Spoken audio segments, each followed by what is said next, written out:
Good afternoon, good afternoon. Here we come again for another session for the people, by the people.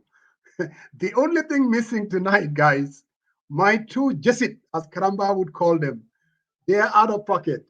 Saryang is out of pocket, so is Pasamba. So you guys are going to be stuck with me. I'm sure you must be very excited. I have here with me the Secretary General of the People Progressive Party. We're talking about Alhagie Kebba Jallow party. The conversation tonight is going to revolve around the former president, Alhagie Kebba Jallow, who would have been 100 years old a couple of days ago. And as we celebrate his birthday, we will also celebrate his legacy as a leader, the first president of the Gambia. We're talking about the person that one could even say brought independence to the doorstep of the country, to the source of the country. So tonight, who else is in a better position to talk about the power, his legacy? This person knows him personally. I mean, not only are they related, I mean, he's been part of PPP for a long time. And when we said we were going to talk about the past legacy, everybody was saying, Alhagie Kebba Jallow, he can definitely give you the Kebba. Welcome to For the People, by the People. Thank you. Thank you, Musa.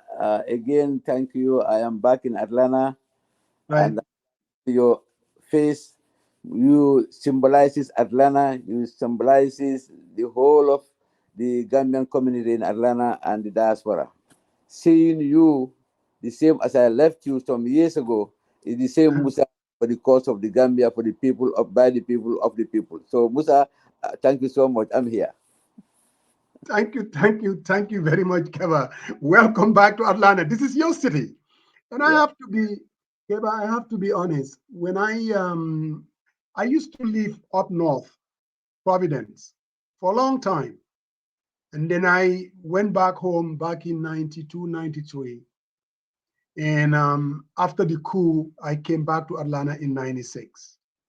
In those early stages of the Jammeh regime, there were very few people, and I mean very few people that were out there pushing back and saying that we need to restore democracy and rule of law. When I came to Atlanta, you were the champion of that. No, no, You no. were the one person, you were steadfast. You set the tone, Keba. You were the leader here. I remember back in 2001, 2001, you were out here raising funds for the United Democratic Party. You came to my house and said, we need to do something with Omar Fai and some of the other guys, Amadou Lo. That time, believe me, the struggle was very, very limited. There were very few people, That is true. but you were there. CNN building, Kebba Jallow is always there, calling for demonstrations to Washington, to New York, with Banker and all these other guys. So Keba, you were the leader. And what I really admire and respect about you, you have been steadfast. When some PPP people were switching over to join the Yeah, Jammeh regime, you refused. And yeah. you could have. You refused. And I just want to, just very quickly, if you can kind of relive those days back in, and of course, we have Saul Baji. He's joining us today as well from Michigan. So, Uncle Keba, nuyu naa la. Good to see you. All right. Saul is always, I have to be honest though, he's always defending the PPP at every turn. he is, you no know, doubt. Musa. Mhm. I I like the I like your radio. You say for the people, by the people, of the people. Is that something like that? Is that right? Yes, that is true. For the people, by the people. Correct. That's why when I ran from the regime, the dictatorship at the time, I Mhm. I said I'm gonna stand for the people, by the people, and of the people. That is the Correct. struggle. So Correct. Correct. it was no coincidence. Mhm. Musa, to be honest with you, we had a country. Mhm. In this world, there's nothing perfect. the PPP government was never a perfect government, was never a perfect system. But at Mhm. least we laid the foundation for a better and prosperous system, a Mhm. country.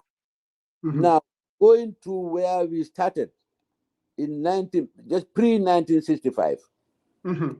94, as a country, a small country, I can say, if I remember historically, it's the Mhm. smallest country on the mainland African continent, if I remember. I think I read it somewhere. Mhm. With little or no resources for that country to attain independence, number one, Mhm. to attain self government, to have a presidency, and then to be able to manage ourselves internationally, Mhm. the recognition, recognizing us. I think Mhm. that a demonstration of the willingness of our forefathers, the struggle, Mhm. the struggle. And to be honest with you, the Jawara and the PPP, and not even Jawara, the people who were there at the time, there was UP. Don't Mhm. forget, it started well before. Mhm. It started well before PPP. Mhm. There are people who struggled to bring the name of the Gambia to the forefront. It Mhm. only happened that Sadara was very smart and was very lucky and faithful Mhm. that he had to go a step forward, Mhm. make sure that the Gambia is well known, the Gambia is established as a state, as a Mhm. country, so that the Gambians can manage their own affairs. This is Mhm. the difference we had. The others also, they wanted Gambia to be Gambia. They Mhm. wanted Gambia to be aligned with other countries. If we Mhm. had gone through the UP, I think UP, we would have been aligned with Senegal. That would have been a different story altogether. But Mhm. was through Sauda's effort and those people, they said we Mhm. have to get on, we have to go independent. We have to Mhm. be an independent sovereign state. This is where there was disagreement. So the Gambia paved the way for it to be independent through PPP. And don't forget also, it was not only Sadaura. There were so many good people, Jahumpa, Jesse Mhm. Jahumpa, and what's the name of the other guy? Fai. So Omar Fai's father. They, Yes, yes. JC fine. yeah, Jesse Not Fai, no, not Jesse Fai. Sir Omar Fai. Hmm? Omar Fai. They did very well in Banjul. They did very well for so that the Gambia can move forward. Mhm. So, but the champions at the time were the people who were in the provinces, believing that the Gambia is one country. They Mhm. have to have a way out so that we can do one. Jawara said he cannot lead the party if Mhm. the country is divided. Because in that small country, you cannot divide in country, the colony and the protectorate. Jawara wouldn't agree to that. He said Mhm. we have to unite as a country, making the PPP as one party, People's Progressive Party, not People's Protective Party. No. So Mhm. conquered that battle, and that was very significant Mhm. because to be able to do that, bring the Mhm. together the protectorate and the Colony. colony, bring them Mhm. together. Today we can say it's easy because it's no longer there. The Right. people in the provinces can no longer say I'm from Barajali or I'm from Basse. Now we are all Gambians. That is Mhm. significant. I think we should not forget that. Now Mhm. going above that, when we were united, Jawara joined with the people in the urban area and formed the PPP, and then we contested elections. I Mhm. repeated UP. My mom was a very, very, very hard supporter of UP. The whole of Combo, the whole of KM, were all UP. I Mhm. remember Uncle Jibu Jan was the best man at the time. My Mhm. mom and the people of Bundung were supporters of UP. But then Mhm. to come on board and take over the whole of the urban area was not easy at the time, but it happened. Mhm. So this is the little story, starting of the story of the PPP. Mhm. Keba, before Saul comes in, there was something definitely unique and different about Sadauda, and that is just after independence, there were quite a few countries, whether you talk about Senegal, Ghana, Nigeria, they all had independence around that same time, like in the 60s. They had it before we did. But Sadauda was able to do something that, and I'm talking about prior to independence, we all live in our own regions, our own families. people we lived in, let's say, for instance, ethnic groups who live in the same villages and things like that. And here you're talking about coming in and try to create a country and say we are all in this together, nationalistic. And those things are still a challenge today. But for whatever reason, Sadauda was able to bring people together. Sadauda was respected by people from URR. Sadauda was respected by people. And when I say respected, he was also trusted. Mm-hmm. And that is so difficult for a leader to be trusted by people that are diverse. We celebrate our diversity, but at the same time, it takes leadership for someone to earn the respect of everybody. He was able to do that. Sadauda. I mean, Nigerian leaders were not able to do that. Their politics was very tribal. Ghana, the same thing. A whole lot of African countries, Sierra Leone. But for whatever reason, this man was able to earn the respect of people that were diverse, different. Is that can you just comment on that? Because for me, that is huge. Because there are leaders who are having a hard time earning the respect of a diverse people. If you, Sadauda was a visionary leader. Mhm, Sadauda foresaw the future of the Gambia, being a Gambia of all for all Gambians. That is why, in my opening remarks, I stated the fact that the Gambia would be Gambia when we are united as one. mhm, And in the provinces, you had the Fulas and the Mandingos mostly.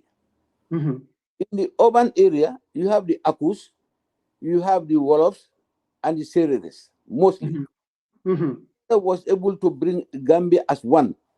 That is mhm, why, if you recall my introduction, I said Sadara was able to make Gambia one because he had to unite the urban people and the rural people as one. He was very mhm, clear. He said he cannot rule the Gambia if we are not one. So you can see the diversity that he tried to bring in. The people of the urban area, which are made of different ethnic groups, the Aku, mhm, yeah, the Fulas, and mhm, the Wolofs, the Sereres, and other the Manjagos or whatever, mostly in the urban area. In the up country, you have the Mandingos, you have the Fulas, and others. So mhm. Fana to fanas. put the country as one country, he Mhm, had together. That's why he had this thing with Jahumpa. They formed a alliance. An alliance, yeah, with Ibn Jai. Mhm, Uh, the alliance was meant to unify the country, mhm, also meant to campaign under one flag as a Gambian, as Gambian entity. That is mhm, one party. So this mhm, is Canada has a vision. He mhm, never steps into anything that is blurry in the future. No, he mhm, steps into something that he can see the light at the end of the tunnel. So mhm, the best we can do is to this tribal thing should be out. If you mhm, the whole of Sadauda's time, that was mhm, like tribalism. Somebody can be tribalist in your own mhm. mind, Yes. but his administration. Mhm, No, he was never, never, never. Nobody can accuse him of being a tribalist. mhm, So can be tribalist in your own mind, but mhm, not others' administration, not in mhm, his family, not mhm, anywhere. So mhm, he had to take that out completely. He mhm, focused on the country, and he mhm, was very serious. So you mhm, cannot govern a country closing your one eye and opening the other. No, no, no, no. You have to look at both eyes, make mhm, sure that what you are into is what the country wants. So that mhm, was a big person. He mhm, was a big person at that moment in time. But he mhm, was also very strict. So that mhm. brought people who were very serious at the time, who loved the country. Correct. Sirif Diva was a very strong guy, but he Mhm, loved the country. They were mhm, together. If you remember people like Sanjali Boja, mhm, those were very strong. They advocated for the people of the up country. mhm, Patu Sanya, mhm, Fofana, all those people, mhm, they were there for the country and mhm, surrounded all these good people together for the mhm, interest. But let me tell you, one thing that Saudara fought and won with our mhm, blood, fighting with our words, is to unite the tribes as one Gambia. mhm. And he succeeded in that. He suc- So We're talking, Saul, you can come in. We are talking about the PPP, Sajauda's legacy, and I see Tukulo C. Don't take Pastor Majau. They are talking about Alhaji Amber's PPP. Do it for him by saying something nice. So you don't have to worry about that. People press the platform. So don't worry about that. I got that covered. So Yes, Musa. Well, mhm, wow. I knew the old man would have been 100 years. I think was it Friday or Thursday, Yeah. and it was all over the news. Uncle Keba, am I right? Was it Thursday or Friday? Yes, it was Friday, I think. Yeah. Yes. So we continue to mourn his passing, and also send our condolences to the entire family and the entire PPP political party. Um, Sadauda's book, which if anyone hasn't read it, again, it's still available. Musa, we remember the day the old man came to Atlanta. You know that correct. Atlanta event was probably one of the most successful events Oh, it was very Ah, after all those absolutely. years, successful in that. because I was there, you were there. Absolutely. I was a little bit remorseful that I had Yaya Jammeh's security detail person escorting the old man there, and I started looking and I said, "What a controversial thing to do!" But they needed to do that to serve him, even though I know that guy would go back and say whatever he thought about us, Mhm, as they always do. But seeing Sadao Musa and taking mhm, my son, I think he was the only one at that age. No, my two daughters were with me. We were there, and I explained exactly my service to that old man as an intelligence agent at the time, who was mhm, employed in 1988. Around 89, I graduated in 88 with Arma Baro, by the way, for those of you who are watching. Adama Baro mhm, and I went to Muslim High School. We all graduated together, President Adama Baro. mhm, But Musa, the reason Uncle Keba is talking about all of these things is that book signifies who Sadara was. I am not too sure. Maybe in the future we will be able to have a president who would catalog all mhm, of the history of their presidency, because we need that. And mhm, Sadara left us a legacy, which is a roadmap. I call it a GPS system. And we mhm, have not followed that GPS system. It's not perfect, like Uncle Keba has said. mhm, Sadauda's legacy is supposed to be our yardstick, Musa. I have said mhm, this numerous times that the old man, we can say all of his faults. I mean, the only person who could not be at fault is a prophet of God, because those people are given information about everything that is going on in the world. He was not perfect. I keep mhm, reminding Gambia that at the time that Sadauda was the president, Musa, there was a mhm. lot of dictatorial behaviors in presidents all across the continent of Africa. Absolutely. Sarada was exemplary because at the time, people say that Sarada sometimes were kind of a little bit, elusive. He kind of put a little bit of pressure on political parties. Uncle Keba is a witness here. Musa Jeng, if you don't know, Coach Pasambajau can tell you this.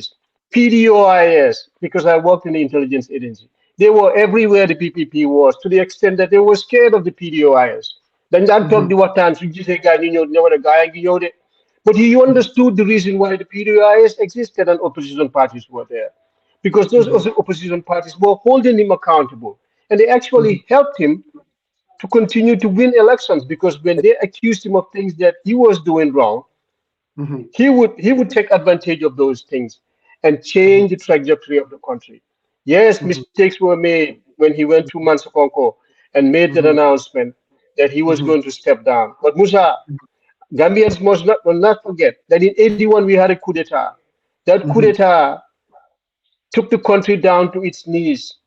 mhm, Lives were lost. Yes, people were mhm, persecuted, but you can appreciate why Sadada did what he did. mhm, When there's discombobulation, there's usually sometimes you may put a little bit of pressure on the situation to calm mhm, things down and take control of the country. I mean, mhm. he could have imposed martial law, Musa, for all I Right. can care. But Mhm, Sadauda didn't do that. So yes, there were mistakes that were made. People were persecuted who probably would not have been. And Hussein mhm, Udaba, to his credit, went to court to fight and win the cases of those people. Did Sadauda mhm, force himself in those cases? No. He So never. essentially what this old man did in the whole entire world to this day. You saw his pictures with President George Bush here in Washington D.C. Mhm. Why were these leaders, the Queen, why were they associating themselves with Saudi at the time? To the extent that we have the human rights headquarters in Banjul. These Mhm. are legacies that we need to pay attention to. But Sadauda Mhm. left a lot of institutions. We knew about the NCP, the GPMB, and Uncle Keba can talk about all of these other state agencies that were built. The Ports Authority. The Gambia had nothing at the time we became independent, Musa, to the Mhm. extent that we were called the country that would not succeed. But they Mhm. refused, like he was just talking about what happened with the UP, trying to amalgamate or kind of have a coalition or collaboration with Senegal, whereas we would not have had a country. Right. These Mhm. are things that we need to remember. And I'm going to Yeah. pass it on to Uncle Keba to kind of dilute on all Right. of these things a little bit. Yeah. Musa, Wow. in the life of a country, Mhm. as generation passes, Oh, there yeah. comes Thank you, Radio. time when somebody will stand out. Understand me. And during that time, Mhm. Sadauda and his team, they stood out and did what they did. Mhm. At that moment in time in our history, Mhm. Sadauda's name was mentioned. Sadauda was Mhm. there with some people. I give credit to all of them. Mhm. We are doing this for Sadauda because he did well, his name was there, Mhm. he passed away. Mhm. We have all rights as Gambians to commemorate him or celebrate him. Mhm. Comes a time in life when we Mhm. have to stand back. And the good thing that has happened, Mhm. remember, remember very well the good that the Saudi that undertook for the country. Mhm. It was it's a small country, to be honest with you. We, Mhm. I remember the historians are saying that it's the smallest country on the African continent. Correct. Barely no resources. Mhm. Now we found ourselves on the world map during his time. Mhm. Now that is the foundation that we accept about Sadauda. That Mhm. Musa, it is Sadauda, others, and Musa, and you, and everybody. Now we own a country. Mhm. We have to build a country. Look at America, 240 something years old. They had flaws. They had They flaws. do. The country remained. Mhm. The country remained. They built on it. Now I'm Mhm. very happy today that people who were not even aware of Sadauda's time, they read Mhm. his legacy. Mhm. They read his legacy and they are building on it. Mhm. Sadauda never believed in one party state. No. When, in, Never did. when most of Africa were, even Senegal, were Mhm. running on one party state, There Sadauda was. believed in multi-party democracy. That's all the time. Mhm. In 1981, when we had that incident, and he even allowed Sri Duba in prison to contest elections. Mhm. Those difficult times. So Mhm. this things that we should not ignore. And I'm happy. What's the name again? Some of the things that we will have to rewrite the history Mhm. as time goes on. We have to rewrite the history because if you remember, as we said, Halifa Saleh, Mhm. Halifa was so instrumental in the urban area at the time that Mhm. the party was not fearful, but we were very careful. We Mhm. were we are not fearful to win, but we were very careful. Our utterances, our actions, Mhm. not to infringe on the state machinery or the state. Mhm. If we go against Joy legally, Saudi would not accept that. Mhm. Us will come after us. So we were, in fact, Halifax Doi, they were so careful. In fact, their actions helped PPP in Sarakuna at the time to be Mhm. mindful. Whatever the wrongs we wanted to do, we have to correct ourselves. Utterances, actions, and so on. So this was what Sadara was trying to build. The party, Mhm. the country belong to all of us. If Mhm. you are another party, then you have the right to contest. You have to converse. So now, what we are saying, these are legacies of Sadara we have to build on. Mhm. The country has passed that stage now. Now we Mhm. are free. We are free. Yeah, Mhm. tried to bring us back, but it did not succeed. Mhm. Zambia, when things were difficult, even if I was going to call my sister, they were Mhm. afraid to talk to me. But I Mhm. remember when OJ started to come into Atlanta, Mhm. prior to all of us, we started to be to talk freely, organize ourselves. So, Correct. so there was no time when Gambians were muzzled or could not talk. When the time came, we all came together. So this is the foundation that's built, and I'm glad now we will never go back. There's nothing like the dictatorship in the country again. I live in here, and I know what is going on. I know what I know. Look at Senegal. A typical example: when they were fighting, but the voters kept their votes. What they was when the time came, they just went to vote, and they changed their government 3 times, if I remember. The ballot box. This is what we need to inculcate in the Gambian, that you can talk your talk, do your do. When the time comes to vote, vote for your conscience. That's in Gambia, not for the soldier to come in again. No, we don't need them. We don't need the soldier to change the government for us. But the people can talk. They can go to the streets. They can exercise their voting rights. They can assemble peaceful assembly. They can do anything just for them their voices to be heard. And I think the foundation that's another laid, and I believe now with the coming of PPP, we are going to change our strategy. We are going to educate our people. It's not going to be like PPP want to be the president. No, no, no. We have had presidency for a long period. We will educate Gambians. If people trust the PPP to bring forth a candidate, we will bring forth a candidate. And I told Musa 10 years ago, PPP will want you to come and we put up a candidate. Musa said no. Kebba, Kebba, as we continue the celebration, and I want to obviously, welcome Kebba Nanko, a well-known and also my good friend, Jibril Fadia from the Providence, Rhode Island, is Okay. also on the platform. So, but Kebba, there was another thing. I talked about how part of his legacy is the ability to unify people. But there's also something else. We all know that corruption, especially corrupt leaders in the African continent, has always been there, going all the way back to 1965. You could say that most African leaders were very corrupt, and you can tell. But Sadauda is the exception. And most reasonable people would say that the man was uncorruptible. And I think that needs to be celebrated. What do you have to say about that? Here is a man who was in power for 30 good years. When everything was said and done, there wasn't much to show for. I mean, Musa, if you compare him with other leaders within the African continent, what does that tell you about the man as far as uncorruptibility? after the event of '94, I met up with Lady Children. I think that was in Ghana here. When she was staying with us for a couple of days. Lady Children, when we sit and talk, Lady Children was telling me, Keba, she called me Mr. Chairman. I said, Sarada did give everything to the Gambia. I said, what about this question of between him and the family? He said, if Sarada owes anybody, he may owe the family. He may owe the family, not the Gambian people. She told me that even to the lights at night, when everybody goes to bed, Sarada will get up at night and cut the lights, only because he wants to conserve energy, number one, and he said if he wanted to talk to his children in UK or wherever, he would stand there and make sure they talk their talk just to cut the bills. So this is what the reason she was saying this is because Sardara was trying to be very, very careful his life as a family and his life as a leader.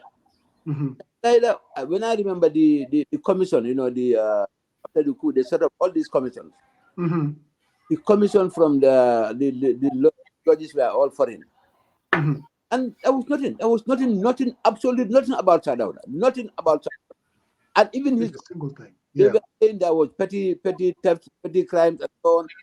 But then the Bamford Commission, there was you cannot accuse the government of rampant corruption, as I alluded.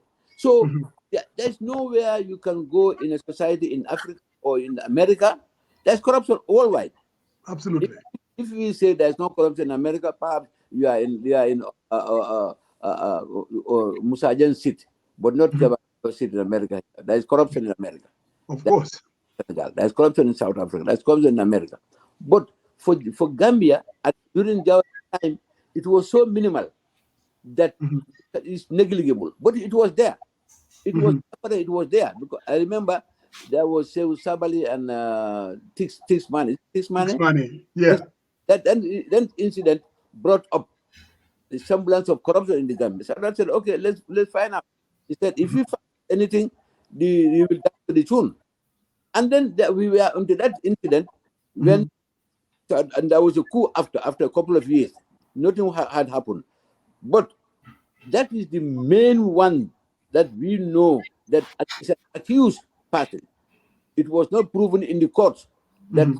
Sew Sabali was corrupt. It was Mhm. never proven in the courts. He was an Mhm. accused person. So we should be mindful of accusation and proven. But Mhm. I remember Jawara's government did this. He led by example. Mhm. He led by example. Let me tell you, even for me, when I was on the Sadada administration, I was the first elected mayor or chairman of KMC. Of KMC. I Correct. paid $50 a sitting allowance.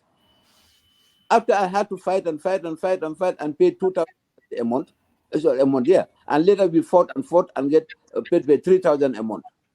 But look Mhm. at that time, there was no way I can even think of getting anything from the council. Everything, I never signed checks. Everything was gone through the administration. Mhm. So there was checks and balances. There Mhm.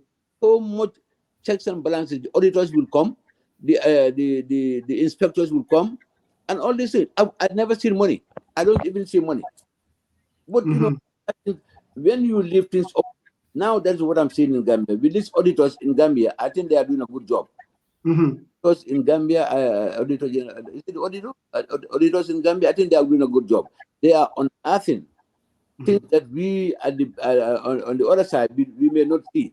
And Parliament also is doing their job. Parliament is going through all the reports of the Auditor General. So Correct. these checks and balances there. But during Jawara's time, I will Mhm.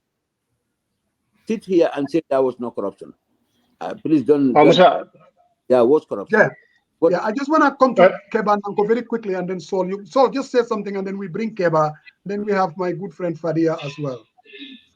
quickly, Go ahead. Musa, I wanted to remind Gambians, I'm looking for an audio that was sent to me by a colleague of mine on the days after the 1981 coup d'etat to listen to the nuance and the knowledge and the level at which Sadau's thought process was. You know, in life we have people who are just a normal average individual, and there are people who are very gifted and talented. And Sadauda was a gift to us. wallahi, One thing that I listened to, Musa, a few years back, you guys had an interview where Sadauda's either secretary or one of his advisors or close confidants traveled with Sadauda from London going back to Banjul. And I think that the flight was stranded somewhere. And Yeah. so they had to purchase a flight. Correct me if I'm wrong. They had to Yes. I purchase remember that. tickets. They had to purchase a flight tickets to go back to Banjul, Yes. and everybody was wondering where the money was coming from. And they went to Sadauda and asked him, Mhm. and he indicated that they just didn't have any money because that was not something that was allocated for. I can allow you to kind of dilute into that, but I remember this conversation on For the People by the People, where they Yeah, were I think telling you so that too. experience. I think so too. It And was they, either it was Bibi Dabo or one of those that we had this interview with, and that issue came up. I can't remember the details, but if okay, there is but one thing, Saul, that yes, most reasonable Gambians would say, that the man was just uncorruptible compared to other African leaders, and even today, the guy was just way ahead of his time. I mean, in terms of his ability to lead and bring people together.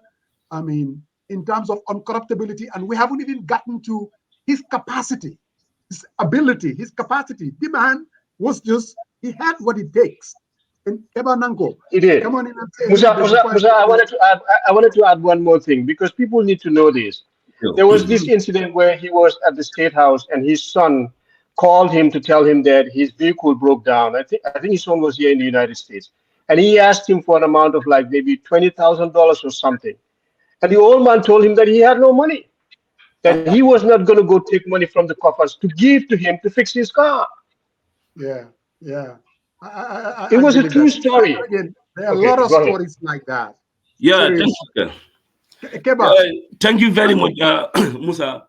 I'm very happy to be part of this show, and then with my party leader, mhm, and I call it a P. Today we is our day PPP, mhm, Sir Dauda. Uh, Generally, when we're talking about Sir Dauda, I try to also remind people Sir Dauda was on an island. He was working through a political party to be mhm, able to achieve what he has achieved in the Gambia. mhm, Therefore, PPP and Sir Dauda, you cannot separate the two. mhm, And therefore, all the people that were in the PPP government mhm, were the people that were helping him to ensure, he was able to achieve what he had achieved. mhm, Um, PPP as a political party and Sadauda, it has started a very long time when Sadauda himself was not part of the initial idea. mhm, It started with a few people because of the way the protected people felt about how they are treated or mhm, how they are marginalized by the mhm, time they protest. So a few people, mostly Amitech students, but from the protectorate, they were very, uh, curious and sad the way the elders from the protectorate live in Banjul. Mostly Basanjali Bojang, very prominent, mhm, and somebody called, I forget the name, but in Jai, they are very popular businessmen, but they always have problems. And mhm, the British were using this as a divide and rule tactics to make sure these people couldn't reconcile. mhm, And the parties at the time were also using their lack of unity to create more problem among the folks that are very prominent in Banjul. mhm, So these young people said, what is happening? It's time for us to get up and look for a way to organize ourselves and engage our leaders so that they can unite so that we as a protectorate will also have some benefit when you come to development and social economic benefits. mhm, I mean, prominent among these people were Mamadi Sanyang, who was a health officer, but originally from Kantora. We mhm, have we have Bakari Sidibe, we have Keba Marena, we have Elvin Boj, we have Safarman Singate, and mhm, the prominent lady among them was Aja Fanta Basse. mhm, These people came together, and then Bakari Sanyang was their chairman, and this was early in 1956. mhm, And we have Bakari Sidibe as their vice chairman. They used to have meetings, and then they say, "Hey, let's us establish something," because what they have was a society, and this mhm, society are mainly. I'm from Kiang Kaira Kafo. I'm from Badibu Kaira Kafo. I'm from Fuladu. So they have kafos, but these kafos are basically helping each other. If you lost somebody, you have a problem, they will come and take you, help you, societal. Just like where we have, our own association focused on helping the exactly. association members only. Mhm, So they said, let us organize something called the PPS, People's Protected Society.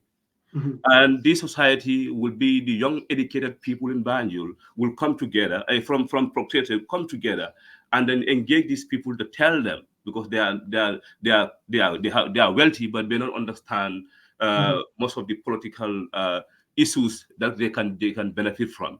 So they came together, um, formed this PPS, mhm, and they started engaging Sanjali and other people and said, what is happening right now among the elders. You guys need to you guys need to unite so that when we are united as protectorate, we can mhm, engage this government so that they can take us seriously. mhm, In this process, they also started to engage some people, like Sadara was not part of it in the initial mhm, one. mhm, They had the meetings with Sanjali and other people. Oh, and they said this is a great idea, and then try to engage those leaders to come together. And the engagement was kind of difficult to unite them, but eventually, just to make it faster, they succeeded. mhm, In one of their meetings, Basanjali said, I like this idea. We need to get united. They tell them reasons why they should united. Basanjali said, I also know somebody. He's from Barajale, but he's in Abuko. I'm going to invite him to this meeting. mhm, That's how, just to fast track it, Sanjali, Correct. but Sanjali was able to come and with Salauda at that meeting and find all those elders there and said, all right, now Sanjali said, this is a great idea, but I think if the ambition is to get something from it, we need to make it a political party. Mm-hmm. This is how the idea of political party came in. But it was very interesting because when that was mentioned, then those people are civil servants. Yes. They could not find themselves into politics. Mm-hmm. So it's like it's a good idea, but all of them said then most of them are senior civil servants. Then they have to leave their job. They will not be able to Jobs. have, Mm-hmm. So it was difficult at the moment to. The idea was accepted. Generally, everybody was excited. But now, what is the problem? Now, How to go through it? the How to idea make now it left reality. with the people, the business Mm-hmm. people like Basanjal and other people, take the idea. I don't, we will help you to set up the constitution and everything. Sadalo took up the initiative, draft a constitution, and give it to them. These elders went ahead with the idea to establish a political party, just to fast track this issue. Correct. This is how PPS was from PPS it became the PPP, PPP. People's Yeah. Preferential Party. Party. Correct. Right. So this decision, the elders who are educated or not educated, but very smart elders, committed, dedicated to the Gambian cause, and went to Basse, it's called Mansabel. The PP was finally on 14 February 1959. Sadara was there as a resource person to give a speech, but not a member as a political As party. a resource person. Yeah. He gave Mm-hmm. a speech, excited them and said the party is formed and all those things. So it was established. People like Pama Wasature, they went around with bicycles. These people, they struggled. Mm-hmm. It has happened. The PPP was formed. Now they have no leader. All these people are civil servants. They want to work with them at the background. They don't want to involve in politics. Sadara was then approached again through his friend. I think it's from Kudang. I forget his name. Who said, "Hey, Dr. Yeah. Miss Sadara, Dr. Marina. Dr. Marena, Miss Mm-hmm. Sadara. I think he has been a student leader, and then has some political ambition because that's what he Yeah. thinks. So Sajid Yeah. Sama was approached to PPP and he said, okay, he's forced this. He said, look, we cannot have it as procreated. We have to make it People Progressive Party Right. because we have to unite the country. Correct. This is Sadawala. And Yes. then when he came there, there's a one man, and when I look at our politics today, people think these things are new, but these things are real. These flip flops from one party to the other party, it's not something new. It's always been there. It has always been So there. Yeah. Keba Nango. Yes. Yeah. Thank you. You've given us a background I want to do that. how the Yes. Good. PPP came about and the Yeah. pivotal role. I'm sure Keba Jallow, but I want to just have my good friend in Fadia Go ahead. to Yeah. just say a few words before we hand the mantle back to Keba Jallow. Brother Fadia, it's been a while.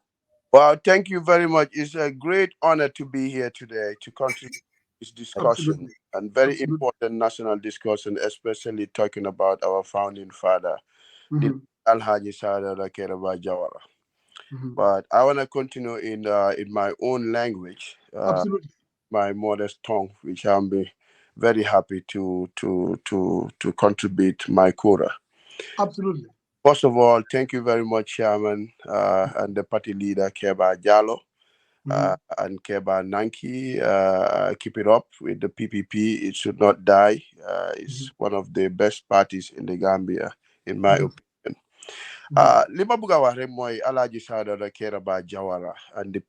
PPP. Man nekuma ci ganda, suma papa is part of the founders and Mhm. an advisor to President Jawara and the party. Mhm. From the grassroots, the party be taxaw. So man, I'm not a backbone to that party if I want to be. Why? Mhm. Li ñoo wax rek mooy the president Alhaji Sadara Kebba Jawara nekk na ko xam ne amaguñ ku mel ni moom for the Mhm. fact that ne time bi Africa di fight independence. Mhm. The first stand firm to make sure that the Gambia, even big guy Americans here, United Nations, the one is not gonna make it. Ñoom ñu taxaw family believe in themselves with determination. That ne Mhm. dina the Gambia te def nañ loolu. They build the institutions, but Mhm. make Gambia what it is today. Because Mhm. institutions you very tubaab yi yiñ fi bàyyi woon yu fi nekk tey nekku ne tubaab yi ñu ko jox ñu ci bari ñoom ñoo ko create Correct. pare audit African diasporas pour ñu build Gambia. The first constitution is not going to be compared to the Second Republic. Mhm. Definitely. Ba pare ñoom seen jàngakat yi they were very honest, most of them. Mhm. Liga agal nañ Gambia in the diaspora, especially seen foreign policy. Boo seetee Sada Kebba Jawara with the Gambian population biñ ko ama independent amaguñ sax million population. 300,000, you could even say. 200,000. 300, 400,000 people. Yeah, Yeah. 250,000 they said. Now nga seet Iran and Iraq here bi Jawara moo ko lead formation of OAU. Mhm. Sada Kebba Jawara mu ngi fa woon bokk na ci Mhm. leaders yi nga xam ne ñoo ko draft all those rules ñu ñëw tam si economic bem Mhm. chair everything loo xam ne Gambian president war na ko Sada chair na ko te bari Mhm. presidents yu ñëw after moom ñoo xam ne mënuñoo àgga foofu Mhm. nit la woon koo xam ne is very humble. Mhm. Yeah, nit is a person of democracy, intellect la. None of them Mhm. can compare with him Mhm. intellectually.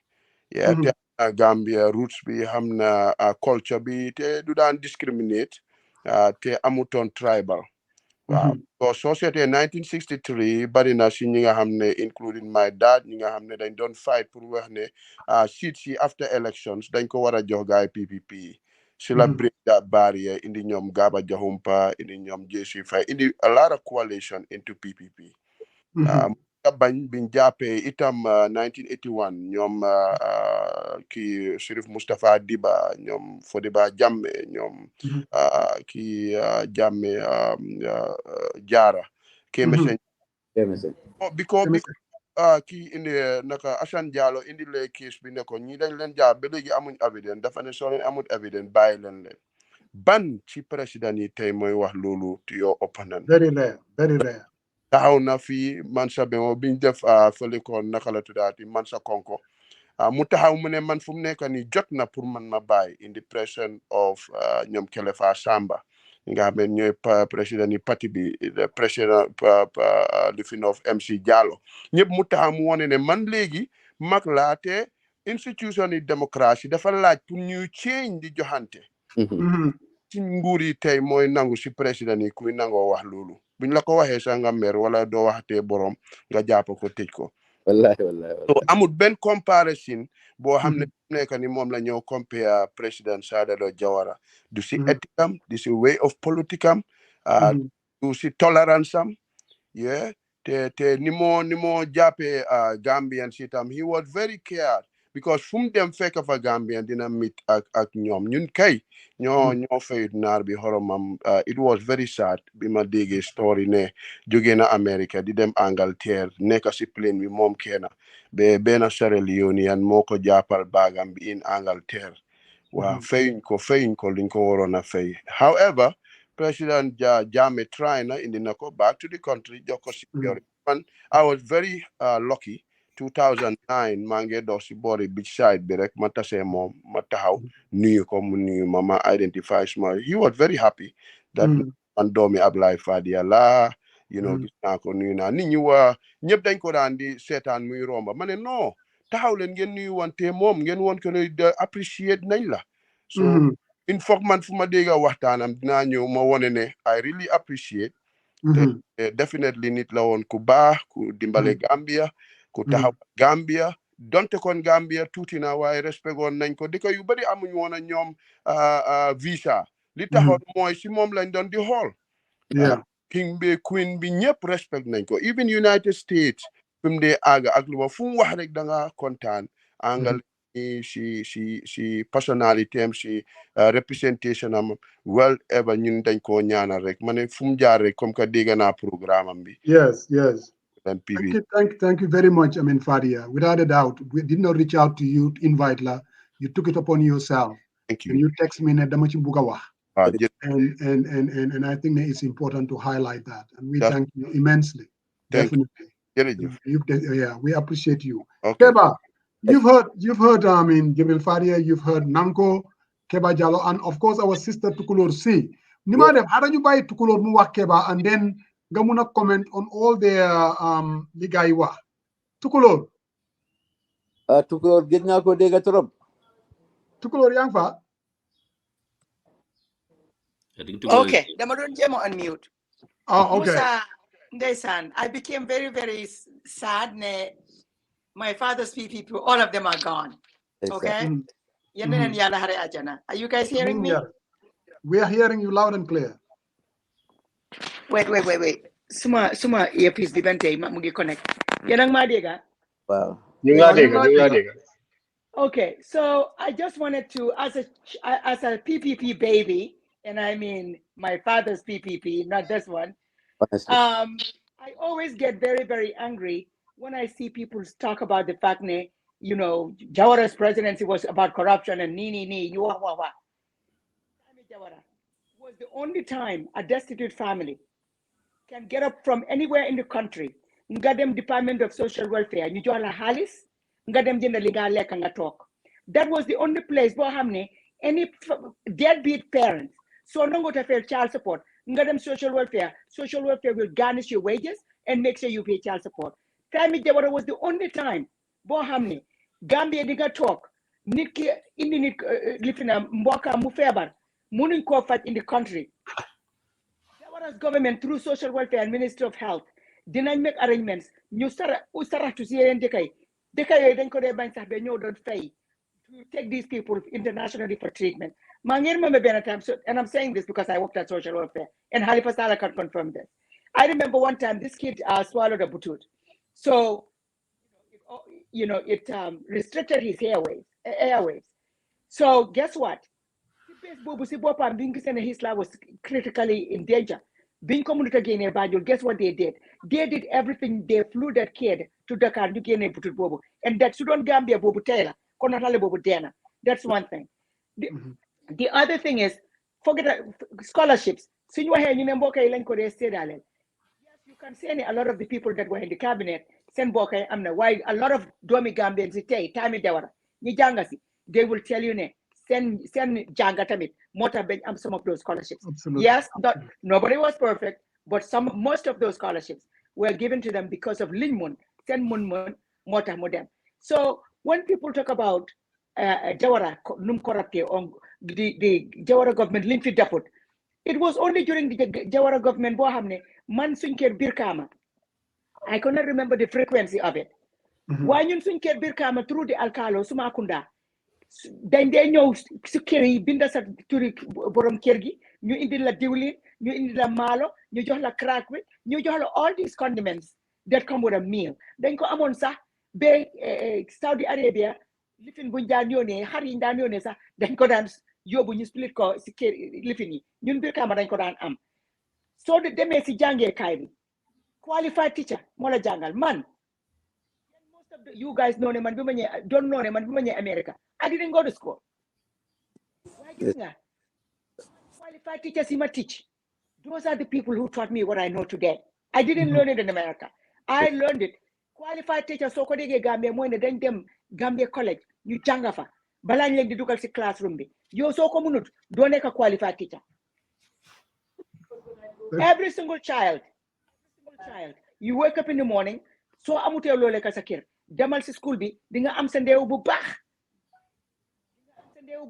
nga am sa añ bu baax crack with man dafa dee toog fi mu ne benn ci ni crack with I miss it con beef and the last day of school guess what they did Musa the last day of school gis nga li nekkoon si storage boobu lekk yoo noonu storage ba instead of gars yi naka kitchen staff bi ñu seedoo ko ñun xale lañ ko dee jox ñu yóbbu ko suñ kër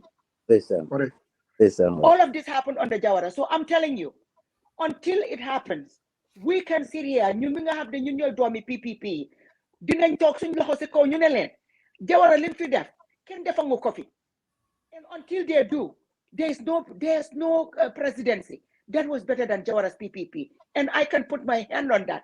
Kubuka argue this. Nanyo ma nyom nyem Facebook Live. Ma argue konyom. Ma walen lima. I just had to do this. No, Tukulóor. Kebba. You prepare something. Thank you very much, guys. So I have to go before I start talking about the no PPP. So thank you. Thank you, Tukulóor. So, Kebba, So I'm not a mo hone do yaga. Why I want you. I'm not a pasamba. Bugo nanga deglu pasamba nag. So then gamuna summarize yep. Niwa. Mo mugi ligay okay. Pasamba nag moy okay, pasamba bahal. Most, Uh, Pasamba has been a strong opposition to PPP. My Jebel says, I used to call Jebel, he said, Pasamba Poku. But now, I mean, today we have PPP here, Pasamba. And then let's have the conversation. Uncle Kewa, I'm here to help you. I'm here to support you. Don't worry. Yes. So, but I just wanted to thank you all for joining us today. Yeah. And Sadauda would have been 100 years old today. And they use Sadauda, the president, the politician, and Sadauda Jawara, the human being. For most of my life, I knew Sadauda, the president, from a distance. And luckily, when he wrote his book and came here to tour the country, I got to know Sadauda, the person. And to me, Sadauda, the person, is a decent human being, a very humble man, and an absolutely intelligent person. Just dealing with him, he was just decent. You just dealt with him, and your opinion of him would start to change. I've heard Gibril Fadi's summation and contribution, and it's true. Was the PPP government perfect? Far from it. That's why we were its opposition. Exactly. But there were things that they did, and you have to at least give them credit for that. As a human rights activist, my activism can be linked to the governance system that we had in place. Because when the PPP started lobbying, the PPP government, Jawara's government, started lobbying to house the African Commission on Human and People's Rights, which was established by the Organization of African Unity, OAU, now AU. There were many competing countries. And Gambia won it, not because of its size or economic might. Gambia won it because of its democratic credentials. Because for a very long time, during that time, if you remember very well, during the 90s, we said it was the period with democratization in Africa. That's what they used to say. Even Senegal, at some point, had pretty much a de facto one-party state.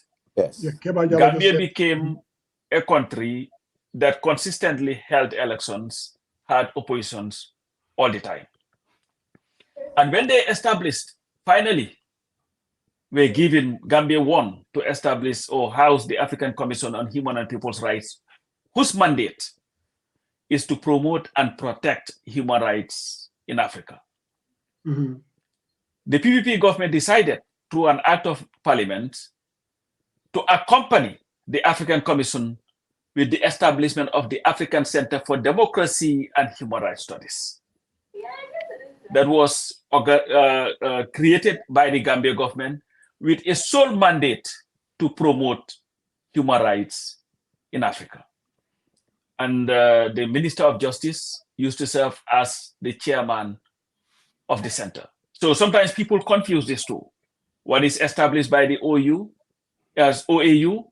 housed in the Gambia. The other one was established by the Gambia government through an act of parliament, 1983 Act of Parliament. So it is really befitting to also tout Jawara's human rights credentials and democratic credentials. Of course, there were things in it, especially after the 1981 coup. But again, overall, there was a reason why Gambia was called the champion of human rights in Africa. Because it was, especially within West Africa, the only African country that adhered to the very principles of human rights and democracy, and for a very long time. So I really gotta give them that. And of course, on the diplomatic sphere, I had Jibril say that despite our size, we saw the role that Gambia played under the leadership of Sadauda to broker the Iraq-Iran war. In fact, that brought to prominence the OIC, Mhm. the role that he played. Mhm. And when the Liberia War broke, Mhm. he was then the chair of the ECOWAS and was able to, through efforts, so many meetings held in the Gambia, leading Mhm. to the establishment of the ECOMOG, not ECOMIG, ECOMOG, Mhm. and that eventually helped to save lives. There were its problems. I've written something, I accused Jawara of something, but those were these at that time. But anyway, overall, Jawara lived a very decent life as a citizen of the country who respected human rights, respected opposition. Musa, I've narrated this over and over and over again. You did, definitely. 1992, the last rally that was ever held by Jawara, Mhm. Serakunda West Stadium. They had all three candidates from Bakau, Serakunda East, Serakunda West. Sam Silla from Bakau, Serakunda West, A.A. Njai, Serakunda East, O.J. Jallow. Jawara was there. I remember him giving a speech. I was there, clad in my Doi t-shirt. Doi. Yes. As soon as he said something about Doi, I said something that was not very nice. Uh-huh. And I'm here to narrate it. Mhm. And I know for a fact that when Doi came, Doi would write a lot of letters to the State House complaining about issues on behalf of people. And they had always gotten a response from the State House. We all remember 1987, Mhm. Serakunda School, Yes, exactly. when Halifa Saleh confronted I was there. Sadauda. I was there. You know what Sadauda did? He turned around, walked away, got in his car, and left. Mhm. 1992. I remember when we complained that the OJ's table, conversing table, was not 150 feet away Exactly. from the polling station. Yep. When the PIU came, the Zandam or whatever they call them, tactical, whatever they used to call them, Yeah. It was not only did they Zandam. move It them, was Zandam. that table was broken into pieces. But again, Sadauda was a very good man and somebody I think who, like Keba said, unified the country, because I've been in and out. Because even the PPP itself, when it was formed, it graduated from Protectorate People's Society to Protectorate People's Party. Exactly. Mhm. Nanko just gave us the background. Yeah. When they tapped him as the leader, he told them, you know what? For us to unite the country, let's drop the protectorate and bring the people so that it would be an all-encompassing party. Exactly. But with that, Sadauda, and of course, OJ, whose anniversary was just a few days ago, Yeah. these are two giants of the country. Irrespective of your political differences with them, you will always respect them because they've always stood for the country. And we wish them, we extend our condolences to their families. And definitely we as a people will continue to be in their debt. With that, I thank you. I had to be nice to the PPP today, so I'm not saying anything. But So Jamal is watching you. Jamal is watching you. He's ready for you. but you're not being nice. I've heard you talk about this story again and again and again. And I really have to be honest. This is not the first time me hearing you say these things about Sadauda. And like you indicated, when Sadauda came to launch his book, the experience you had, I had a similar experience. But I'll allow Keba because definitely. You know what he called me that he never called you, Musa? Huh?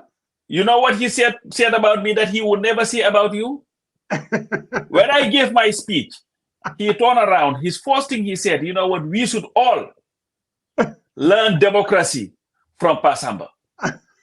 Thank you very much. You will not get that. What? Anyway, thank you guys. I'll listen. Keba, Okay.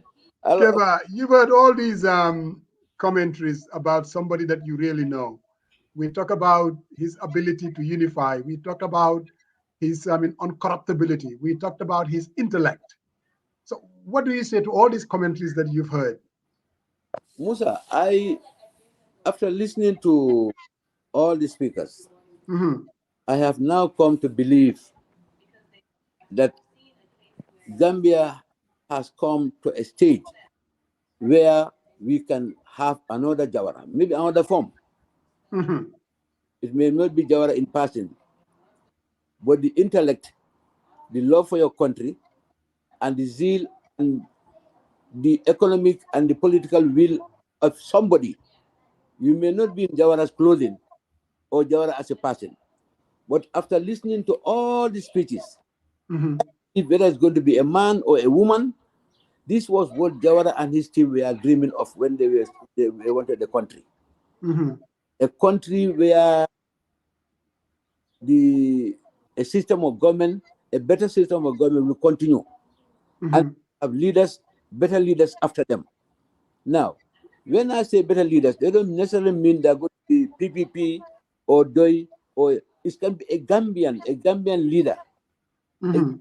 leader. And after listening to all of you, trust me, Musa, I feel very confident and comfortable that Mhm.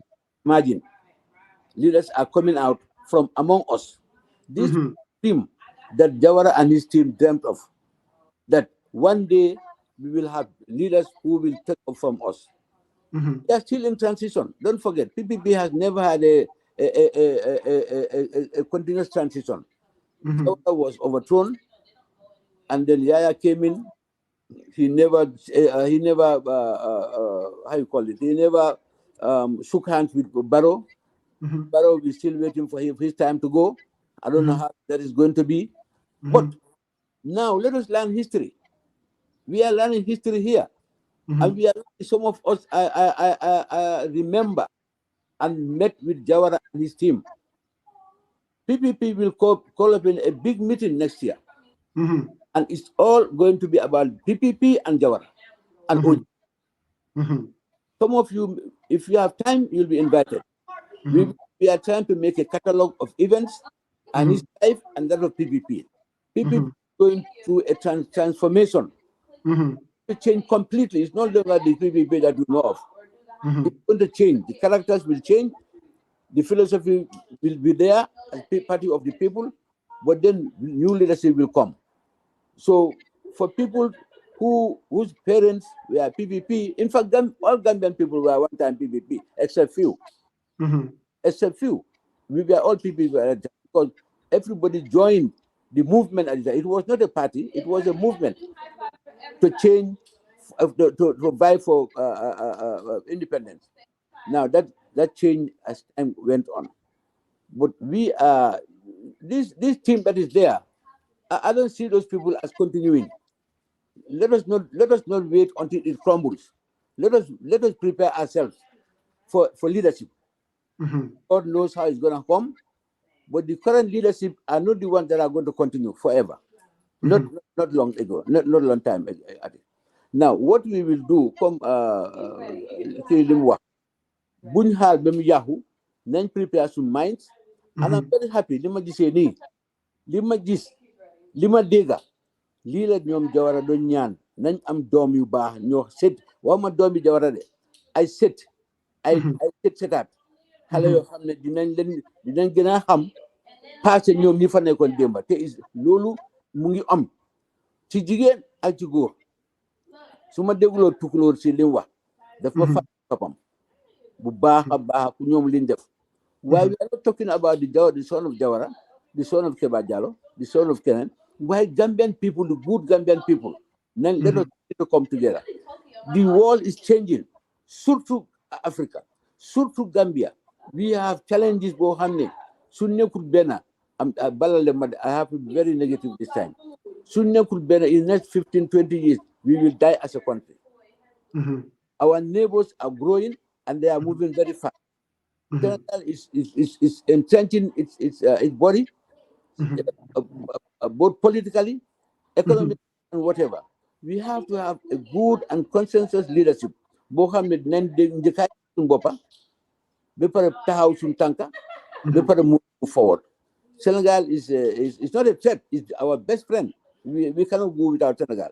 Mhm. Neighborhood, we have to be seen again as a country to be reckoned with. So, Musa Lima Wani, I'm trying to say this because I'm seeing challenges. Once more, a party will address all these things in the coming Congress. So, but the change, we are not here only to win elections. Jawara said, don't be there to win elections. It's a movement for the people, by the people, and of the people. Yeah, Keba, I'm gonna push back and ask you some difficult questions. But I want Saul to basically give his commentary too after hearing all the different folks and what they had to say. Saul. Yes, Musa. I couldn't agree more. One of the stories I remember as a young man, when Banjula Judo, why the Madam Jangi Busra, as a little kid, I remember back then, the Radio Gambia. This is to tell you about the demographics and how conscious Saudada was about education to begin with. Radio Gambia had this program where they went to practically every school or most of the schools in the districts to interview young people, to tell stories. Mange remember these late stories in Janeka Diwananda couldn't jangle. I was recorded. I'm still thinking about going to Radio Gambia and try to see if I can get that archive to listen. I said it in Jola, because time Lola Dega. They would interview students, young people from all across the country. These were programs that were there with Sarawada to kind of share stories on the part of these folk tales. We have these things here in the country, in the United States. Kids are taught about these stories, folklores, folk tales. We teach these kids we teach these kids in the English language. You're gonna understand how to write, how to use comprehension. Sadauda mentioned stuff in his book, which is here for people to see. If you don't have this book, buy it, because we don't have a president who has written a book yet. This is signed, Musa. Thanks to you for bringing him to Atlanta. I have the old man's signature on this book, and I will cherish this book till the day I die. But here is a speech that he mentioned, and I found it. I want people to listen to what I mentioned about Sadauda being a man who was ahead of his time. And I hope you can hear this speech quickly. I'm going to play it before we switch over. Here, listen. Absolutely. I therefore have, for the first time in the history of our country, to address you today from a capital other than Banjul. The need for this contact is obvious. In the early hours of yesterday, Thursday, the 5th of July, Can you guys hear it? a group of individuals, themselves the Supreme Council of the Revolution, has seized a radio station, an airport, and set about to broadcast ridiculous statements asserting its aim to seizing power from the legally constituted government that I have the honor to lead. Worse still, this band of traitors have declared their intention to destroy our Republican institutions and have been subjecting innocent citizens, civilians, and loyal security forces alike to insults, molestations, and various forms of violence. They have been able to do all this with encouragement and support from outside this country and with the collaboration of certain elements serving with our field force. Fellow countrymen, you will sit back and wonder with me as to how our dear and widely respected country and its decent, law-abiding citizens should come to deserve such barbaric treatment. For the moment, I plead with everyone to be patient until the full facts are brought to light after the thorough investigation that will be carried out very soon. For the moment, I plead with you to remain calm in the face of this senseless provocation and to continue to give your loyal support to the government and the police and other forces who, in their overwhelming majority, have remained loyal to the government. This dark, sinister day in the history of our beloved country is already about to end, and with it, its tale of untold cruelty and misery. There can be no escape for the band of hired quislings who have unleashed this wanton disaster. They will have to face the consequences. Fellow Gambians, you will need during this period of individual and collective trial all your to remain lucid and to comprehend the situation. I will only underline a few basic facts here for your guidance. Firstly, the duly constituted government is in control of the entire country except for selected areas and installations seized by the criminals. These are the radio station and areas in Combos and Mary. The Yundum International Airport and the Transgambia Ferry crossing, which the rebels earlier held, have been wrested from them by troops loyal to the government. Elsewhere, loyal troops are grouping to give a final assault to dislodge the dissidents. Secondly, at no moment did my government lose its authority or control over any other area of our national territory. Thirdly, the basis of the authority and the power that my government enjoys in the country is the confidence and support that you as its citizens place in us. These cannot be seized by any force. Three, in addition to your support, my government continues to enjoy the recognition and full confidence of many friends and neighbors in the region and in the international community at large. It was thus that from the outset, I was enabled to invoke the agreement of mutual defense assistance that we signed with the Republic of Senegal in 1965 in order to help strengthen the hands of our loyal forces in rounding up and neutralizing the rebels and criminals in order to minimize the bloodshed and suffering forced on us. The Senegalese troops have since last night entered the operations to round up the last pockets of rebellion. It is to say, dear countrymen, that the hired quislings have only succeeded in harassing, maiming, and killing innocent citizens, at the same time provoking panic and confusion in the country. These are in themselves heinous crimes for which they will pay. But thanks be to Allah, the actions fall far short of enabling them to control the country. It is the occasion for me to salute the loyalty and courage of my Vice President, ministers, and loyal armed forces. I pay tribute to the memory of those who lost their lives in this tragedy. I pray for the perfect rest of their souls and assure bereaved families that my government will see to it that these valiant citizens who risked and lost their lives in the defense of their country, its freedom and institutions would not have died in vain. Once again, I'd like to assure everyone that I have been kept fully informed of the unprecedented tragedy that has struck our beloved country. Under the circumstances, I'm very clear in my mind about my supreme responsibility towards our country and its people who place their confidence in me. For the 18 years that I've held supreme responsibility for the destiny of our country, my efforts have consistently been in the direction of safeguarding the lives and liberty of its citizens at the same time as I strive to improve their living conditions. Our country is not the proverbial land of milk and honey, and my government never promised the impossible.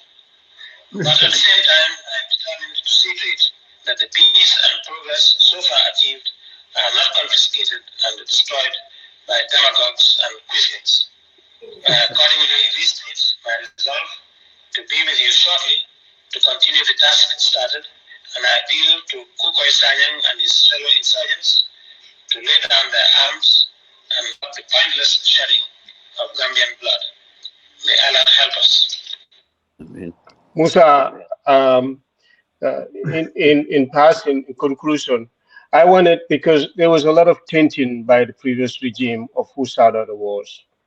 And these are things that I keep in my little files here to remind me of who the old man was. Yeah. At my age, just remembering the opportunities that I was given back home to be able to come here and be able to serve Musa. Every day I go to school, I share my stories with my students at school to try to tell them what country I came from. It is disheartening and sad to see that we have let go of all of the foundational frameworks that Sadauda and the PPP put together. You must never forget that. And this is the reason why I always quote Sadauda as our yardstick. He believed in education, and he has said in his book that unless we get our acts together in making sure our children get the education that they need, we wouldn't be able to achieve the dreams of making the Gambia the country that we have always prayed and wished for. And I'm going to conclude by saying the Edwards Francis Small Hospital needs to hold up to its name.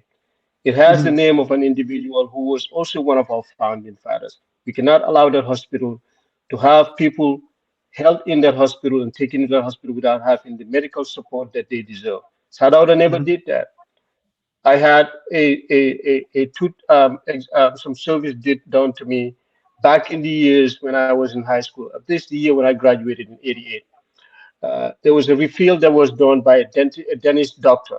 Musa, I kept that until I got to the United States up until 1997 when I took that out.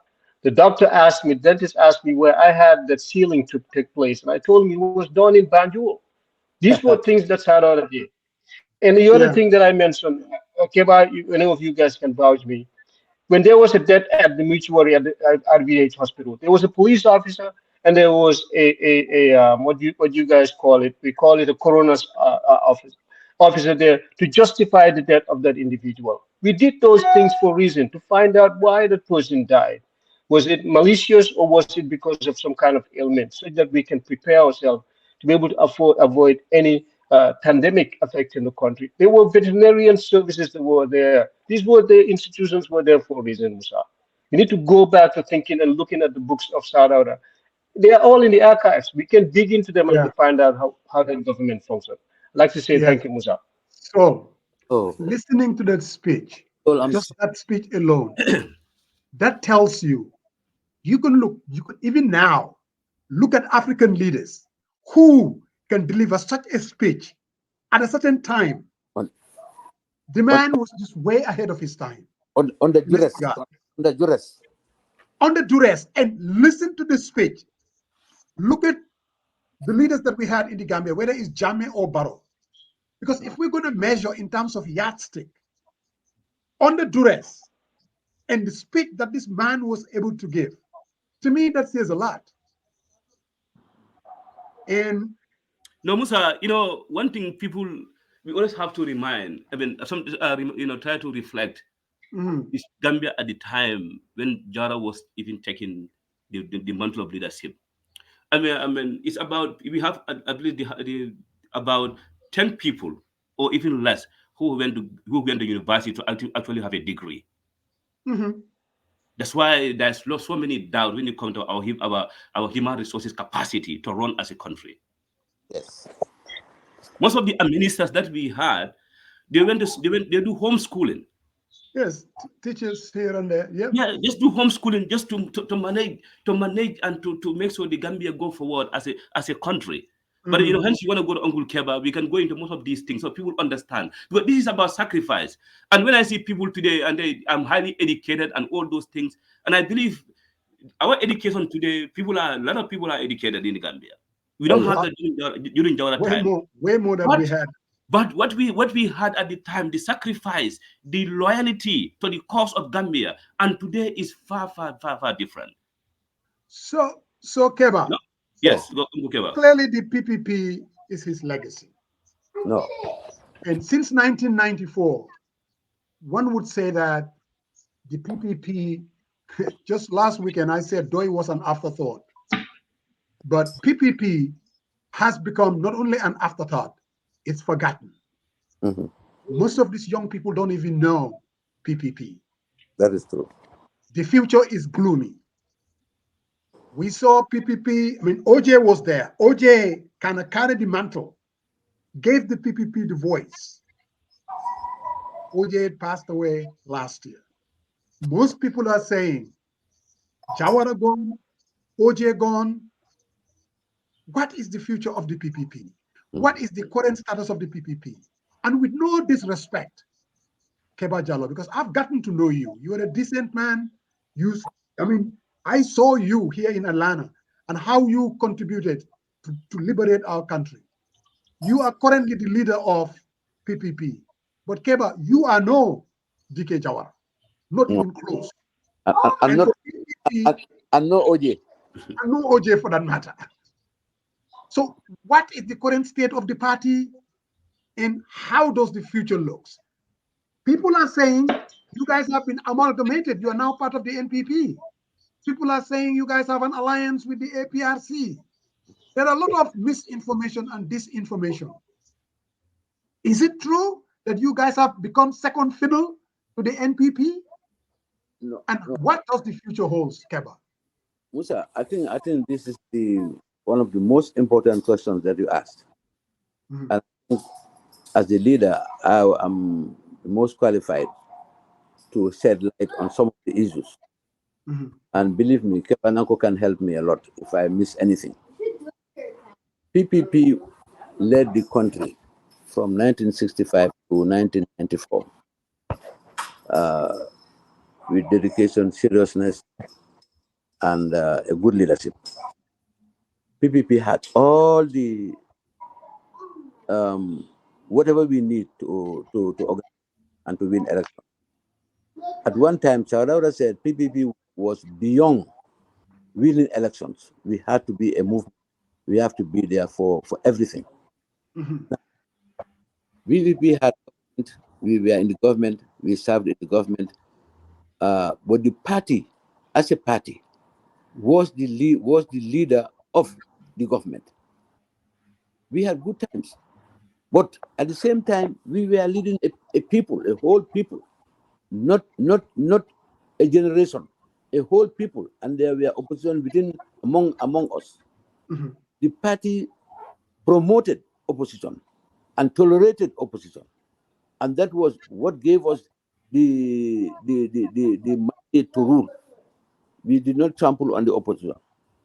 Unfortunately, when there was a change of government, coup d'etat, it came just overnight. mhm, It was never, we never thought about it. It just came overnight and then took over everything. Just like a storm. There was no preparation.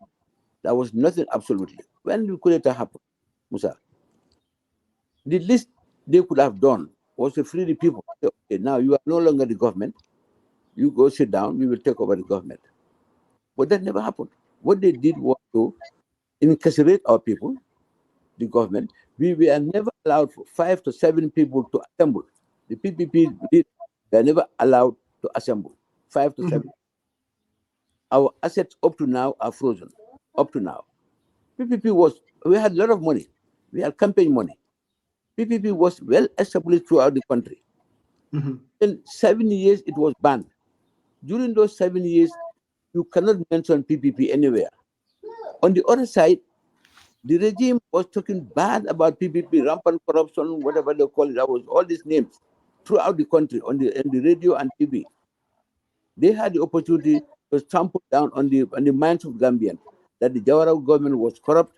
They stole all these things. They got people to these commissions, and the commission, which was only a farce, nothing came out of it. That went on for 7 years without be answering questions.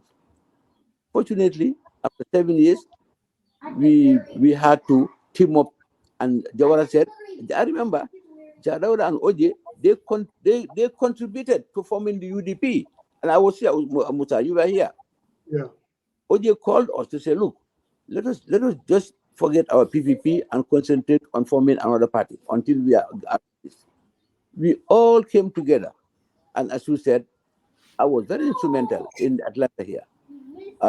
There was at that time you could not talk to more than 5 to 7 people about Zambia because people were afraid because their families were back home. They mhm, didn't go after your family, so people are silent. They mhm, could not talk anything that was going on.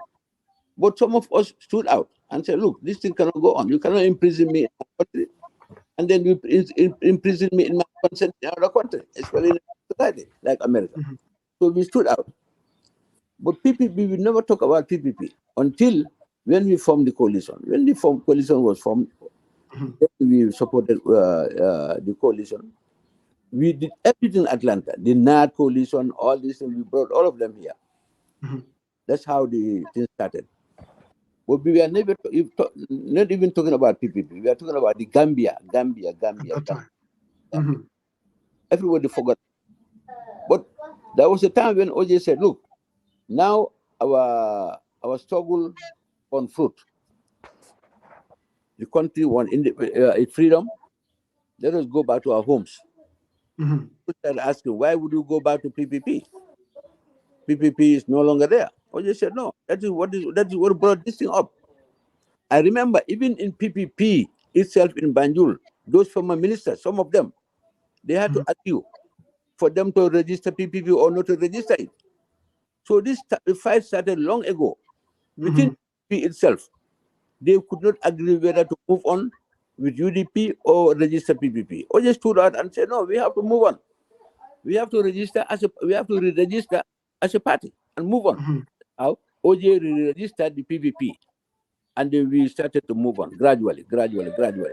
At that time, only few people. It was Kebba Jawara, I remember, and Kamabaji. Kamabaji was sick, and then you had Landing Jallow Sonko.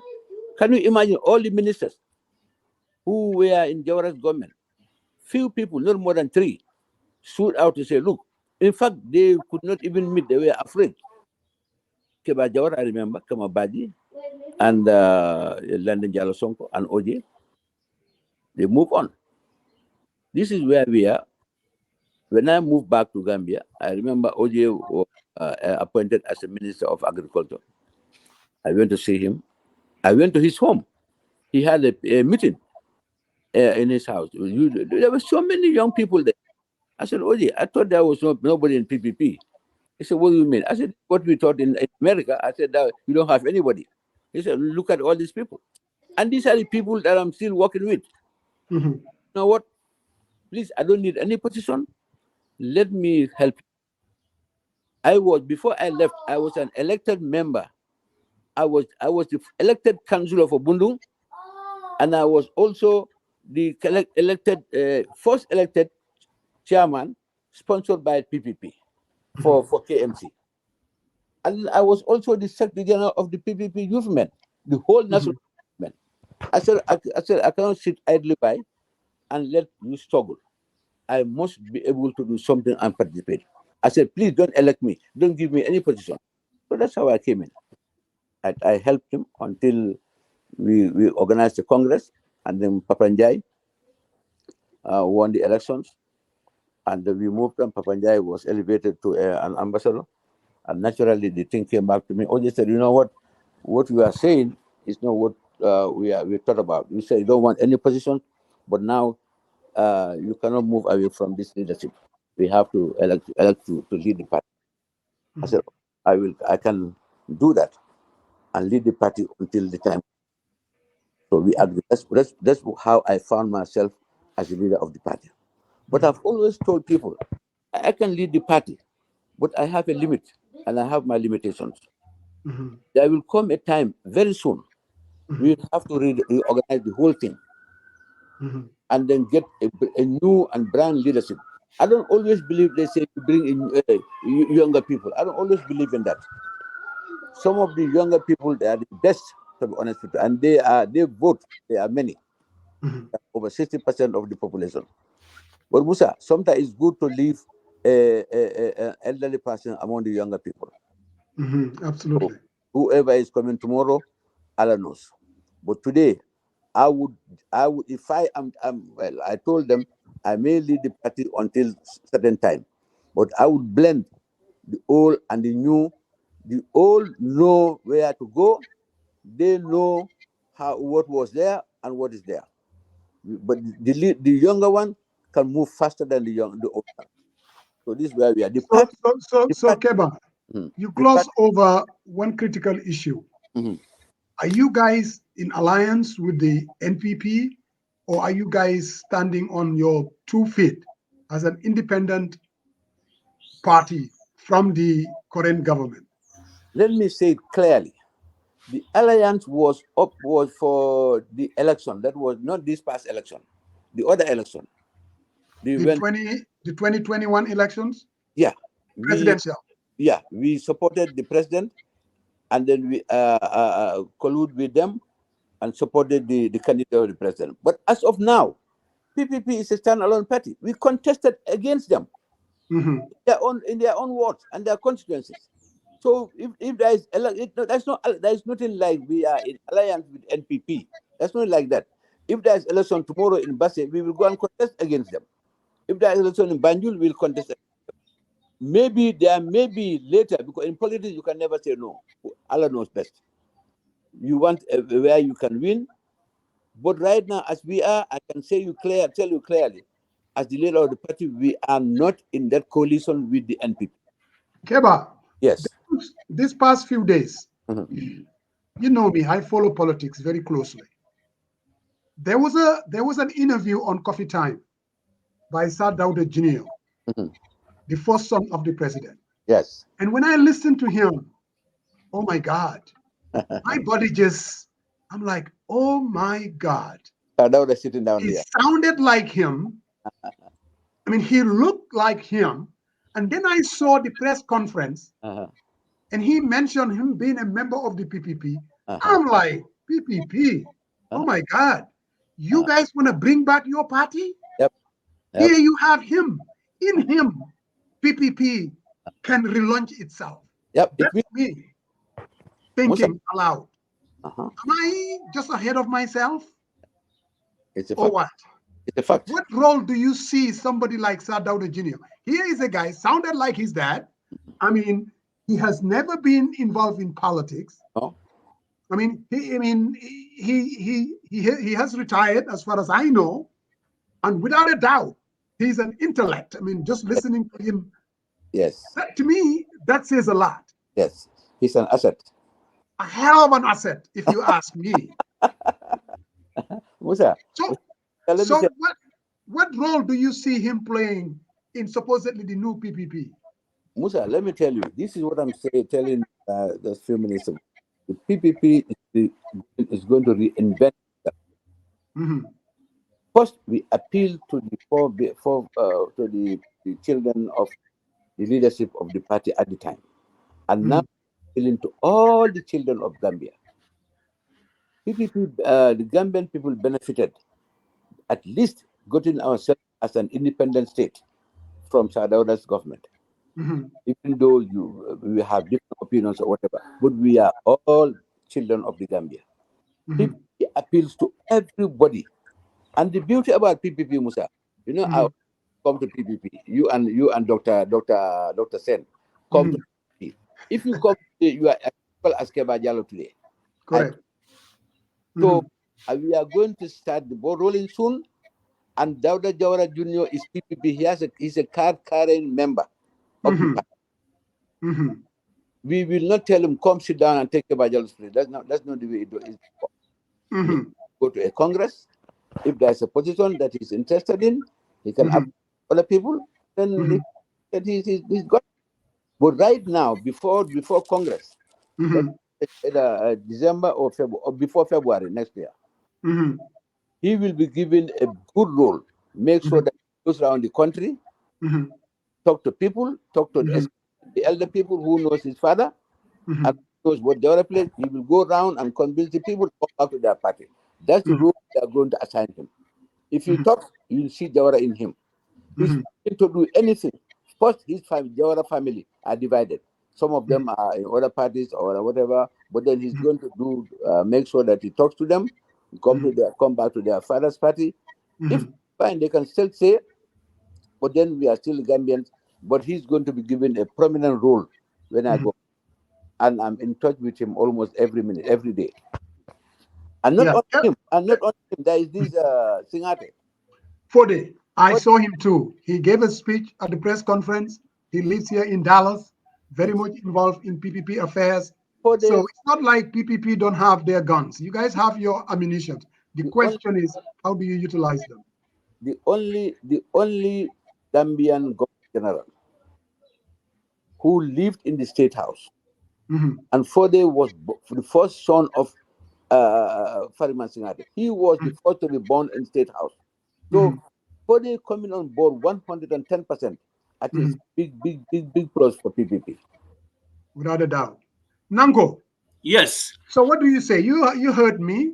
You know, I like to call it political postulations or punchy, but I heard this guy and I'm like, oh my God. You know, if I were the one hired by the PPP, I know exactly what to tell them on how to go about it. What say you, Nango? Yeah, I think Musa, the question you asked Uncle Keva and then the coming of Dauda Jawara Jr. Is something that make me very excited when I listen to his interviews and also the press conference and Mhm. seeing him with 4-day. Mhm. What is happening to PPP is quite unfortunate. Mhm. That many intellectuals that we have, or that we are basically their parents, were very critical in Mhm. saving the future of the Gambia, are sitting there and watching, and then um, not doing any effort to help the PPP to become what it's supposed to be. I Mhm. mean, in politics, you cannot. What is happening to PPP is not only, it's not about the members or the leadership. It's the people that have faith in the PPP and right to the PPP they stay, because it's a political movement. And then I know some people will look at this and said PPP is a political party, but Jawara's vision about PPP is that it's not a party that happened to be in power. It's a movement that he believes Mhm. will stay here for a longer period. And Mhm. what he expects of all of us who believe in the legacy of PPP and Sadawada, what we can do now is to come back home, give it back to PPP in the best of our ability. Mhm. Yes, there is no political party that is perfect. Mhm. Any party you go to, even like we are in America, Trump Yeah. is the leader of Republican Party. How many people agree with Trump when you come to the Democratic candidate and his personality? But the people stayed with him because it's not about him, but it's the institution they believe, and they want that institution to be strengthened. They don't want it to be Mhm. divided. Mhm. So one can only be very myopic in thinking if you just look at the PP flaws and shortcomings and say, "I'm out of it." Mhm. Because the PPP under Sadauda and the PPP on the first founders, most of them are dead. The PPP is still here. Is CP going to live longer than any of those people? It's a Right. movement. Anybody, and one person can change a political party. One person can change a political party. That is very true. One person can change the whole country. Some could change Mhm. Senegal. One person. It One all person. becomes your message and then how you communicate to the people. And a Mhm. political party like PPP, our motto is the voice of the people is the voice of God. Mhm. Therefore, whatever decision we make, it has to be based on the view of the majority in the party. Right? Mhm. So this is why we are appealing, right, to everybody to come on board to help the PPP to strengthen our party. Mhm. Coming of Dawda Joro Jr. It really make me excited because it was very critical for me. And many times Mhm. when I talk to people about PPP, they will say that, well, we don't even see Jawara family. Where are they? But I mean, what are you trying to tell us? Some Mhm. people will say that. So for him coming in, there is a void that he has filled, and that void, I mean, will never be a matter of discussion anymore. And I believe Dow Jones Jr. will not only is not only coming, but he is somebody who is very resourceful Mhm. for the PPP and a great asset. And then when it comes to the future of the PPP, Mhm. we cannot move forward as a political party without reaching out to people, reorganize ourselves. I mean, sending a clear message to the Gambian people. We are ready to move this. We are ready to move this party and getting ourselves prepared for 2026. Mhm. And if people come as early as possible, join us with their support, both financial support, him, I mean, your how they call your intellectual support and everything. We can Mhm. we can easily regroup and come with a better plan and a better message that we can send to the Gambian people. We can easily come right now, form a very good congress where we'll be able to choose our flag bearer. One Mhm. thing people also need to understand, our constitution, PPP, there is a huge difference between PPP as a party leader and the PPP as a flag bearer. Mhm. We have a flag bearer, and that flag bearer selection is also done at a Congress. Mhm. We have a party leader whose election is also done at a particular Congress. Mhm. So being a party leader and being a flag bearer is far, far, far different. It's an automatic thing. That's right. Mhm. So people need to understand and all those issues that we are dealing with. And I know when people will say, okay, I'm from PPP, or they will someone say UDP basically is the PPP. Mhm. You will make those arguments, Mhm. but that's far from the truth. Mhm. Because Musa, the APRC in 1994, when they came Mhm. in, Those people who were born in 1994, when APRC came in 1994, 1996, the people in those parties, they were either PPP or NCP. Yes, NCP. That's very true. It is quite this, sometimes it's dishonest for people to say, hey, PP from UDP. No, because you all remember in 1996, the PPP grassroots politicians went to State House, the chiefs, the imams, appealed to Yahya Jammeh to form his party and contest election. That is very true. You all know that in Fonyi was no go area for any political party but PPP. For me, I always say what we have in APRC is more than what we have in UDP. So our people are everywhere. So therefore, when we really want to bring everybody on board, we have to think very well, not to be in the middle, so that we can get our people from APRC, get our people from UDP, and all other people to come back to the PPP and strengthen the party. But it is not true, or it is not the whole truth that PPP form UDP. The leadership is one thing, but the grassroots is the major factor. PPP is a grassroots political party. The grassroots has turned. So therefore, we can only appeal. We have, of course, as a party, we have shortcomings. Of course, as a party, we have issues. That's just like any other political party. But we cannot in any way, depending on going back to those issues, we need to think ahead. What can we do now as a political party? So we are just appealing to people to come, because if you don't come, the political party is the people that grow a political party. You don't come, we will talk here, you will talk here, but you have to now accept the realities that the Gambia and the legacy of Sir Dawda and all the founding members cannot go in vain. And if you believe the direction we are taking, and also looking at the political parties that are really in existence, the issues that are dealing with, and the parties, how they look like, can't we, for once and for all, come and say, hey, let's build PPP as a political institution, and we forget about personality politics? How can we do that? If I don't know, many of you people know. We can do that, because PPP, there is nobody in the Gambia that can claim ownership of PPP. It's not going to possible. And if you don't like Sir Dawda, because of that's why you hate PPP. Sir Dawda is dead. It's no more. PPP is here. Don't just talk about Sir Dawda. His legacy continues as long as PPP is still alive. You don't like OJ? If you hate OJ, you don't like OJ politics. OJ is dead. The PPP is here. He doesn't own PPP. You don't like Papanjai. He's gone as an ambassador, not leading PPP, but still a member of PPP. But he's no more the leader of PPP. The PPP is still here. PPP is here as long as Gambia live. That's their objective. So Kebba, hold it right there. We got some people that help us pay for this program, and I want to play their ads. Please and do then that. we will come back and deal with this new PPP and what is there for them if they want to be, if they're going to be a force come 2026. Because when we come back, I'm going to leave a message.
Heroes indeed walk amongst us.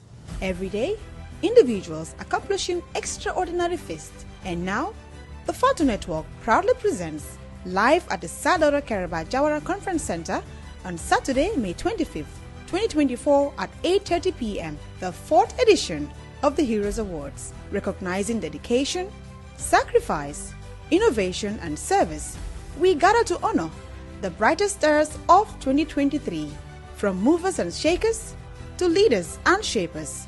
These individuals are making a difference, one giant leap at a time. Join us in celebrating our everyday heroes at the Heroes Awards, honoring inspiring personalities who embody the spirit of selflessness and positive change.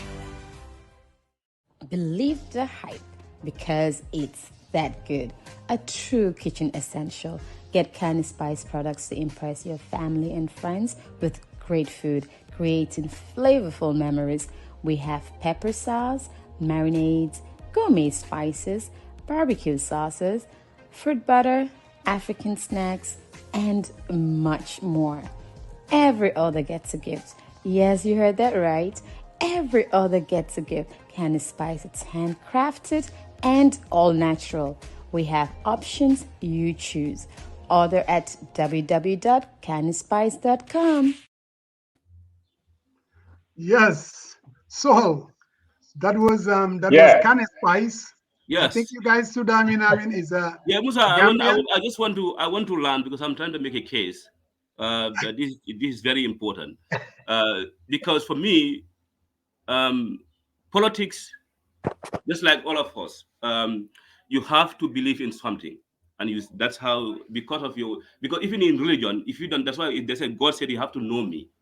You have to know Allah before you can is believe the Islamic religion. When you know Him, you become more faithful in the cause. So for me, as a young person, before in fact I become more involved in PPP, I read a lot of books. I read about PPP. I'm very curious about PPP. So when I Correct. read all these things, sometimes people say it came from Batandi, basically in Mandinka. You got a UDP or you got other parties. But because of what I learned about these great men of the Gambia, what it did, that's why I believe in PPP. My vision as Uncle Keba has always been, we have to turn around and make it as an institution once and for all. Because this personality politics affects us a lot, and that's still affecting the Gambian people, and that's what all parties are facing. Because I know um, people may sound that this is difficult, but I see as a very easy thing for people to do. That's if we really truly care about the legacy of the PPP, the idea of separating OJ and PPP is a fallacy. It's not going to happen. The idea of separating Sadauda and PPP, those things are not something that's going to, I mean, you can't even accept it. Because, for example, these people have just sacrificed their life for this organization. So you cannot in any way pursue for the death of PPP or even encourage it, and you think that you are preserving their legacy. That's not how things work. So for me, I believe that now is the time for us to change the language, the message. The message is, I don't want to talk about what has passed, because every party has their own flaws and people has In made the things. history. I No can tell doubt. you, there are decisions that are made in the party because of the party founding principle. The voice of the people is the voice of God. As Uncle Keba, there are times they go to central committee, people vote against what he wants. Yeah. It could not happen. And I have seen a heated debate between members of the PB at the central committee level.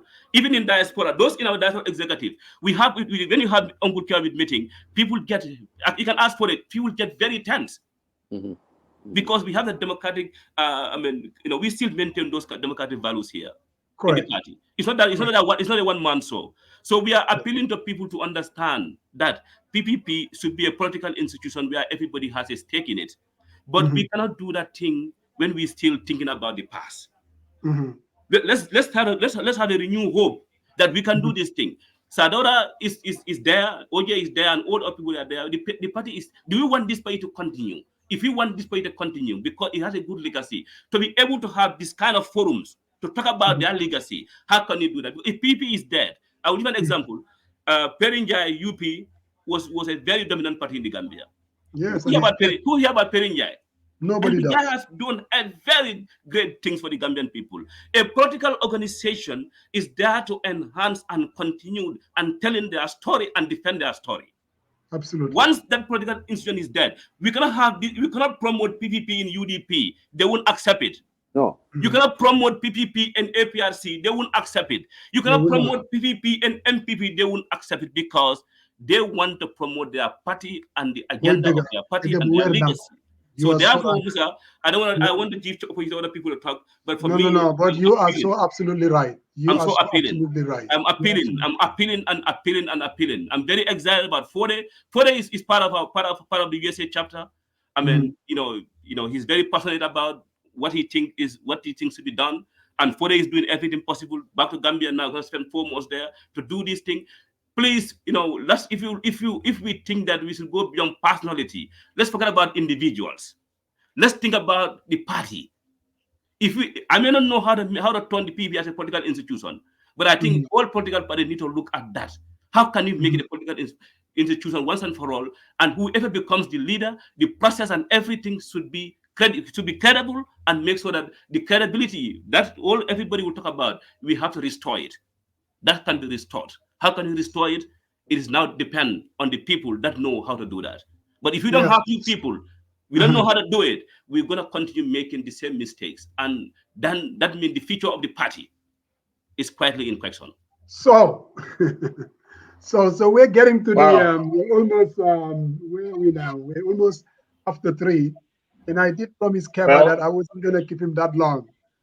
So, but anyway, so, yes, I'm going to take leave. But the message I want to leave for the PPP, the legacy of Sadauda, if we want to protect it, is to uh, go back and do the diplomacy that he laid the foundations for. But our messaging has to change, and we will not, just like my brother said, not side and have an alliance with a political party or a party that does not have the same principles like the PPP has. If we do that, we water down what the PPP really stands for. PPP needs to come out and stand alone like they did, and go back and start informing the public, the citizens of the country, where the foundation or the country started and how the PPP changed it. Unfortunately, 1981, we don't talk too much about what happened in 81. And to this day, I am reminding every Gambian, and Uncle Keba can vouch for me, that the reason why our country kind of fell off the cliff to the extent that Yahya Jammeh took advantage of the situation was because of 1981, That, because the country was at a precipice, and Sadauda had to struggle to do the ERP, which the PDOIS don't like, but this was what was necessary at the time to bring the country back to a starting a point where we can bring back the country and kind of develop the nation with economic growth. He had plans, and unfortunately, Musa Kuko Samba Sanyang circumvented and threw everything Sadauda and the PPP were doing into the trash. And that brought about the overthrow of Yahya Jammeh, thinking that the country was on the wrong direction. And people sided with him at the time because they did not see what Sadauda and the PPP were trying to get to. Remember, guys, the dollars exchange and the pound were pretty much very close to the dollar at the time. The yeah. currency of that country at the time was something we were proud of. How about the civil Mhm. service? These were things that we can bring up and tell the citizens about what the PPP was all about up until 1994 when Yahya Jammeh took over. We With can do that, it. guys, I'm going to thank you. Yes. Thank you Okay, very Thank you, much. Musa. so Keba, my Musa, last before you leave us, Keba. you can take all the numbers and then also give them my numbers also. I need to talk to each of them one by one. Oh, absolutely. I'll definitely. But Keba, just very, very, very, very quickly. What was I gonna say again? Very quickly. Why would, like, a lot of people don't know the PPP that well, especially the young people. Mhm. And I'm not a young person. I mean, and I was there when the PPP was around. And Mhm. sometimes I ask myself, why, why would, why as a voter, why would I think the PPP would be any different from the NPP or the UDP? Mhm. From a policy standpoint, apart from personalities, I don't see any kind of differentiation that the PPP would say, you know what, we are not, Nanko talked about that, they cannot be UDP or they cannot be APRC. But can you help me put my arms around it? Why would a voter look at the PPP and say, you know what, I think voting for them, they would be different from voting for the UDP, or they will be different from voting for NPP. Can you help me?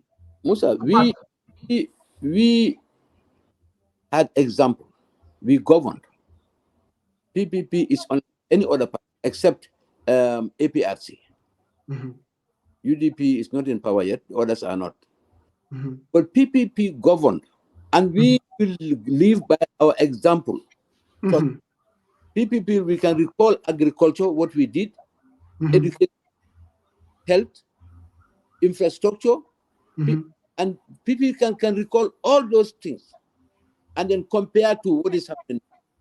And mhm, when we get into government, mhm. we will make sure where we stop. PPP was not defeated in government. No, it was not defeated in Yeah, they election. were forcefully removed. Yes.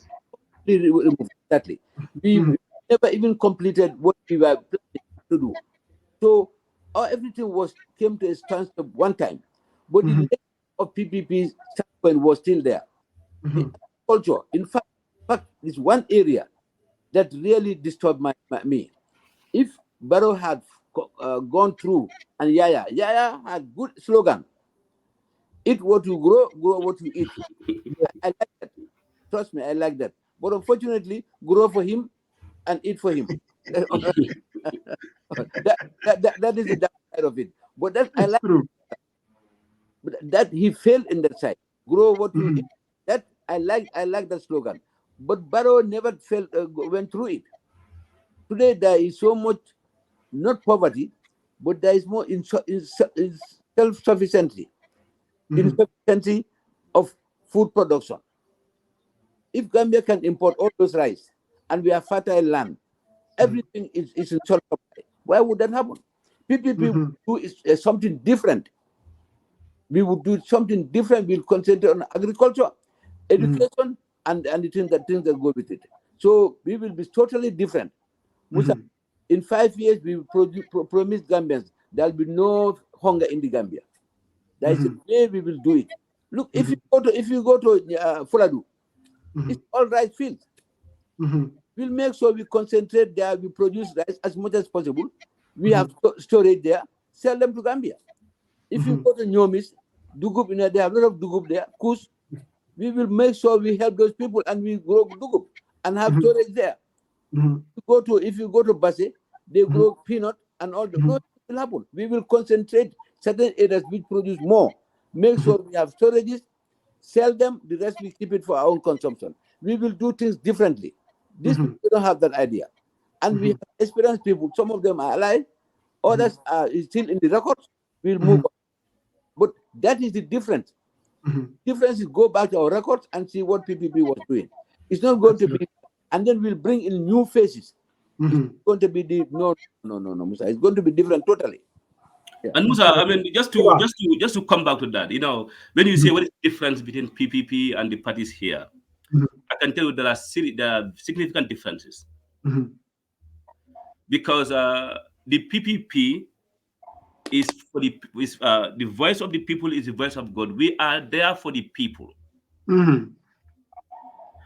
The PPP is not going to venture into all these, serious, I mean, very expensive infrastructural development while people are starving. Mhm. The PPP government, what it cares, understanding the social status and the poverty level of Gambian people, the gap. Exactly. Mhm. The PPP government focus on the people and make sure they are not starved, they are Correct. not hungry. Mhm. It's not about this heavy, structural infrastructural building when people are dying at Right. home to kind of food. Mhm. Mhm. That's why most people went to school because of there's enough food at school for them to eat. Mhm. Gambia. Mhm. Every Friday, people go to school, there is food at school to give the students, to motivate them.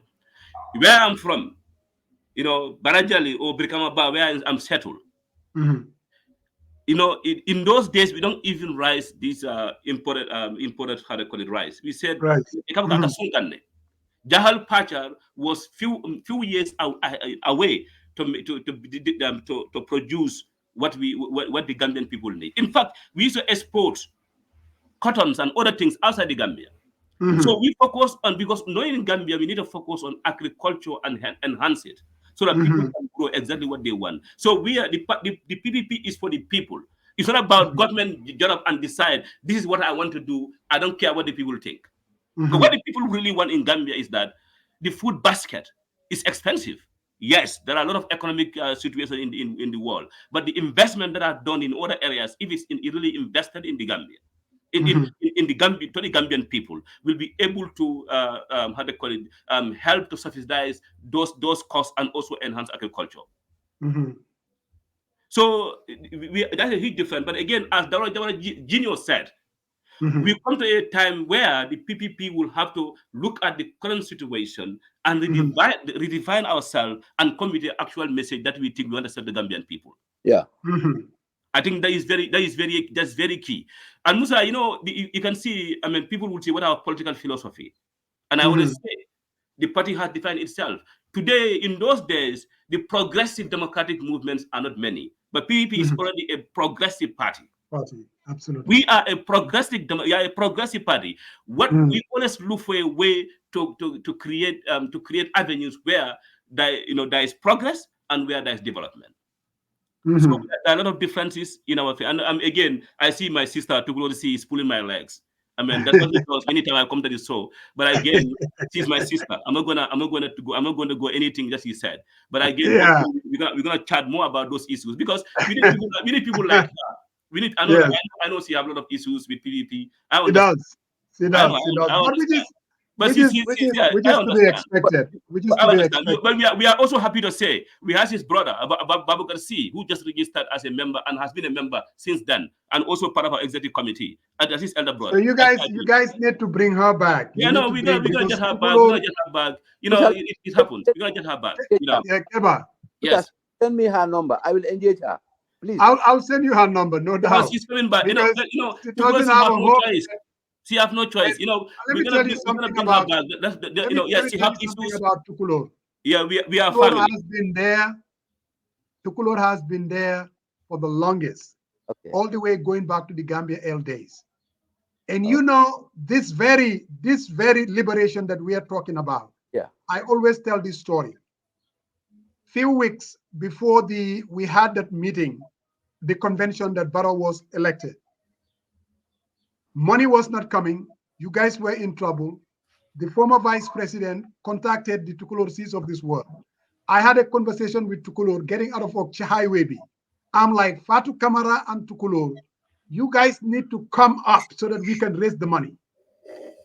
There are little things that made the difference that people don't recognize sometimes. Mhm. Out of that conversation, the next day, I think it was on a Friday, but normally Fatu Network wasn't even supposed to come. Tukulor talked Fatu Kamara into coming. Together with Juka, they were able to raise $8,000 to $10,000. Out Wow. of that money was Wow. used to deposit and pay for the convention. So this is a lady who contributed immensely to make a difference. For me, let me say this. The only way that I can see PPP being a formidable force, Wahumana Dingen win or Dolen win come 2026. It's okay. It's There okay. are certain things that has to happen. PPP and Gambia for all under PP Davos should come together and make sure that PPP comes back home. PPP needs to make sure that Pumanjai comes back home. PPP needs to bring in this new person, Dauda Jawara, and all the sons and daughters. I was just talking to Lamin Jata. In fact, I was hoping to bring Dembo Jata, who is currently in the US. All of them would have to come together. And together, you guys can be a formidable force. In the absence of that, you will just be another party. Take that No, for me, and Musa, I'll send you Keba the invoice to pay me for this advice. no, Musa, you cannot, the way you emphasizing is critical.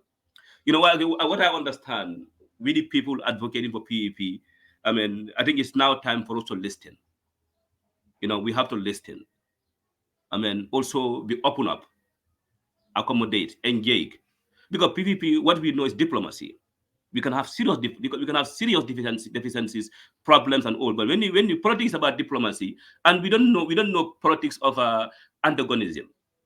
All right, so we need to think about who our peoples are, what the people were. Jawara is the coach have said incidences that has happened. but he was able to. I mean, he was able to emphasize tolerance, and that has to be something that we need to emphasize whatever we are doing. Coming to Tukulor Sea in the diaspora. Well, before we all this politics, at that time everybody was focusing on how Jammeh go out. I mean, he was one of the people that inspired all of us. Whether we are involved in public law or not, the lady like Fadu Kamara and other people, they inspired us in this cause. Mhm. But again, I understand when you come to PPP, because of most of them, because of their love for the party, and then the direction the party is taking and what their position are, make them very angry and frustrated about the situation. Mhm.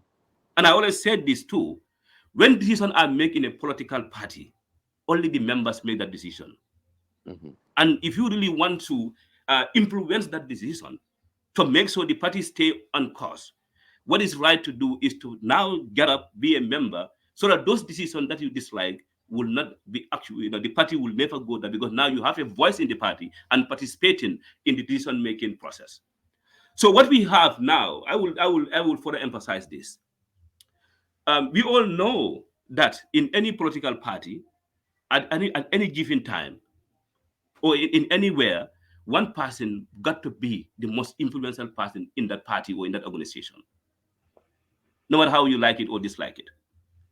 Now, what we need to do now, we just have to go back, like you said, to Manjai and other people. To Manjai, okay, people don't understand one thing.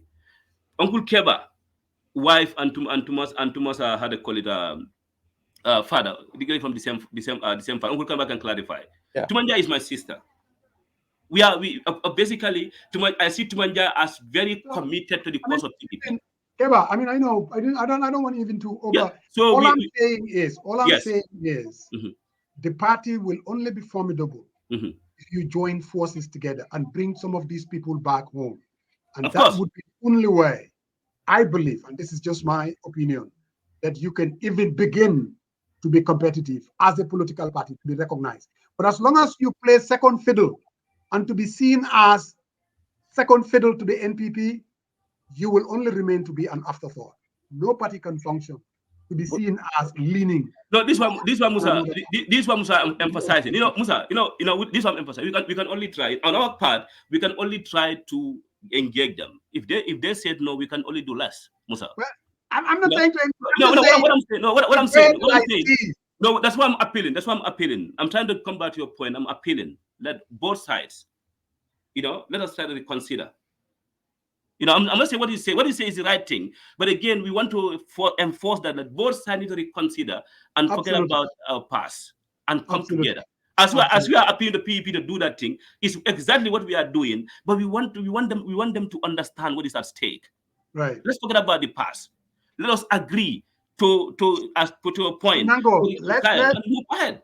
let's give the last word to my good friend Kebba Jallow. I've known him for years, Musa, and he's a very. Musa, yourself involved. We are coming back. You have to come to PPP. No, Kepa, don't worry. Musa is my All right? candidate. No, I Musa, was. you have to come to PPP. That let, one is not a joke. We're coming after you. No, Kepa, okay, now, Kepa, Musa, let me this one say thing, this. you yourself have to come to PPP. Kepa, You can help us. Musa, you can help us to do that. You can Kepa, Let help me. us to do Let that. me. Kepa, don't Let worry. me. My candidate, don't worry. Yeah. He'll come. Let me say this. Yes. I have really my attitude as far as PPP is concerned. I was never part of the PPP. Never supported him. Just like any other high schoolers in the late 70s, I never cared for PPP. Yeah. When I finally met the president here in Atlanta, that changed my life forever as far as this individual is concerned. Keba knows. Yes. There were a lot of people that went out of their way to sabotage him coming to Atlanta. Oh yes. And I had a lot of calls and emails. And you see, this is something about this man. Can you imagine? In his late 70s, this whole internet thing was new. Yeah. He went back and learned it. That tells you emails and all of these things. That's how, I'm telling you, this man is unbelievable. We sat in the hotel and people were trying to talk him out of even his own kids. Yeah, exactly. Telling him that if you go to Atlanta, these guys are trying to use you. These people are opposition, blah, blah, blah, blah. But the power was way ahead of them. He knew exactly. Yes. He called me and he said, even my own son is talking me out of it. But I am going to be in Atlanta. I know what is going on. When we sat at the hotel, when he finally came to Atlanta, he said, you guys keep doing what you are doing. there is a limit on what we can do from our end because we're in the lion's den. Sir Dauda was way ahead of his time. I hope and wish that we have a leader and a president who has his characteristics and his attributes and his capacity and his decency. I think if Gambia, if we have that, I think that will be the beginning for a transformational change in that country. I seriously believe that. That's PPP. PPP. Musa, I'm come. telling you what I really believe in. Musa, listen to me. You know, we are in this show. I am appealing to people again, like you, to come and help us to deliver. We organize. We organize the But party. get, That's what I'm saying. No, you know, you get want me to talk to your, other people. get, I want to start with you, Musa. Musa, you have so much. You have so much. You have so much. no, You no, have no, so no. much. I am, believe me, I'm not as important as the people that I mentioned in terms of the startup. I mean, they will be the engine for the party. GFA, Gambia for All, with BB Dabo back in place. Tumanjai back in place. I mean, if you have that, that will be the beginning. And the Lamin Jatters, all these other folks that actually either went dormant. I know that you already got 4 days. If you guys bring those people back to the, I think that will at least jumpstart PPP as a party as we know it. Because our democracy too, we need parties that are viable. As many as possible. We don't care for these briefcase parties. I'm an independent candidate elected. We don't care for that. Man, I don't care for that. I want serious political parties that are willing to come out with their manifestos and talk about how they can help our country. And I think PPP let me do that. So you have the final word, Kebba. Okay, let me give you some consolation, Musa. Yes. We had a Congress some almost like 3.5 years ago. And one of the resolution of the Congress is for the party to go out, completely go out and try to get orders back to the party. And one of the key party was the GFA, which personally, I am in touch with BB. We had discussions and it's still ongoing.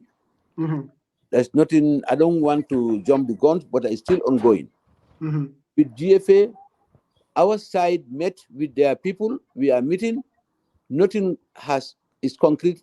Nothing has happened yet, but we are talking. And inshallah, we are going to continue to do that. And that is for the interest of the PPP, and they know that. And they are also interested so that we can come together. That one, I think it's on.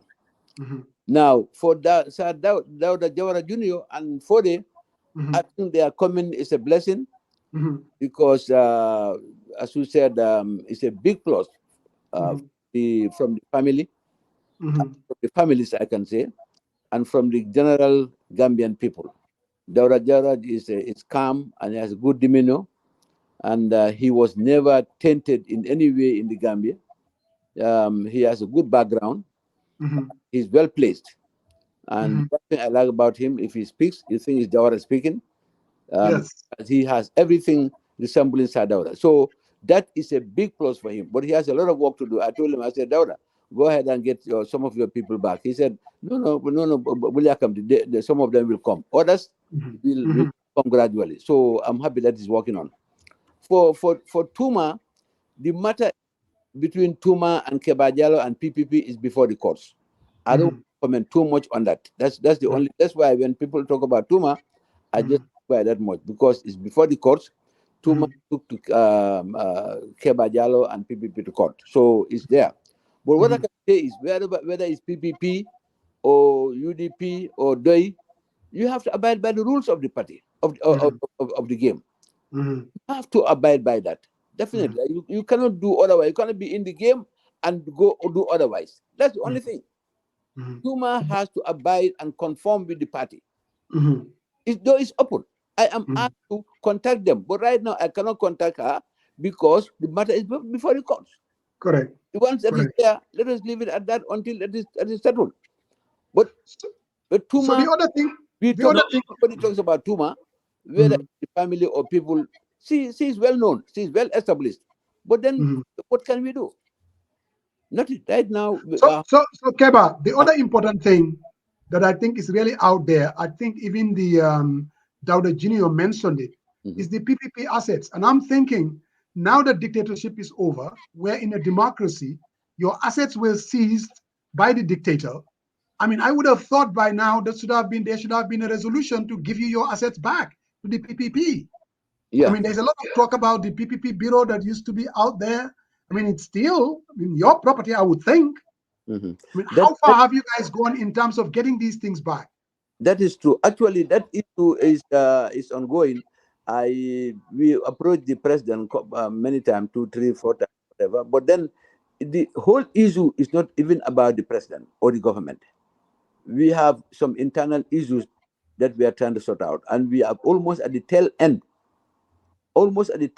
to clear that, and then we will get our assets back. And then Musa will get that. PPP is on its feet. So we are almost at the tail end of solving that problem. But it's not all about Barrow. Right. Barrow actually said to us that it is not about him.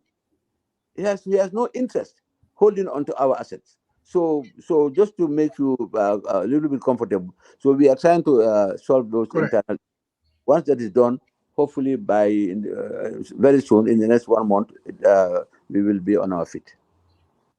Kebab, I really thank you immensely. I just contacted you yesterday, last minute. I'm like, and I called Keba Nanko too as well. I'm like, I mean, I've been abandoned by my two colleagues, and we definitely need to talk about Sadauda. I also want to appeal to, I know that there are people that were using this platform, this program, this content to use it through their YouTube.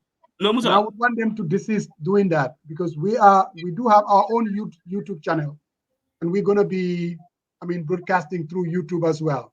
So if you are No, out there basically Musa, using our One content minute before you in your close. I just on wanna your YouTube channel, Musa, 1 minute. please desist from. Yeah, I'll come to you. Please Okay. desist from doing that because we have our own YouTube channel, and we want to make sure that our content, we put it through that channel and that channel only. And we thank you immensely, the people that were doing that, because we wanted the word to be out there, and you did provide that service. So Nanko, go ahead. No. I guess what I just had to avoid to I read comments, but my senior brother, that we all know. Damba Bande wrote something Yeah, that yeah, yeah. I just want to, because I'm literally confused about that, because as far as I know, I'm an active and member of the PPP. Right. I have never seen anywhere the PPP has abandoned OJ for political Yeah, opportunism. yeah. The reason why I want to talk about it, because I don't want that to let go. I mean, or let Damba tell me a specific issue where OJ was abandoned. As far as I know, OJ has been a very crucial in our decision making. As Mm-hmm. he was our board of trustee and advisor. Mm-hmm. Every decision that we take, Mm-hmm. OJ is indeed aware of the decision we take.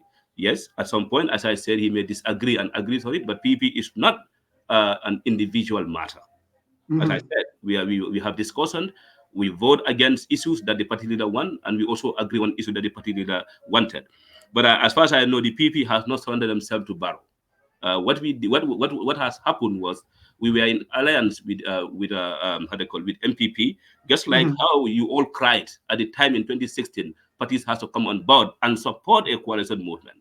At that Mm-hmm. time, every Gambian and most Gambian agree, if you don't come together, we cannot defeat Yaya Jammeh. Correct. And that was a political alliance and coalition is significant, and that is entirely to the political party at the time what they feel is best for the political party. And what Mm-hmm. we think, what has happened in 2021 election, the PPP at the time, the membership at the time, believed Mm-hmm. that the best decision to do was, and it actually that decision was made at our Congress to go in alliance with the MPP.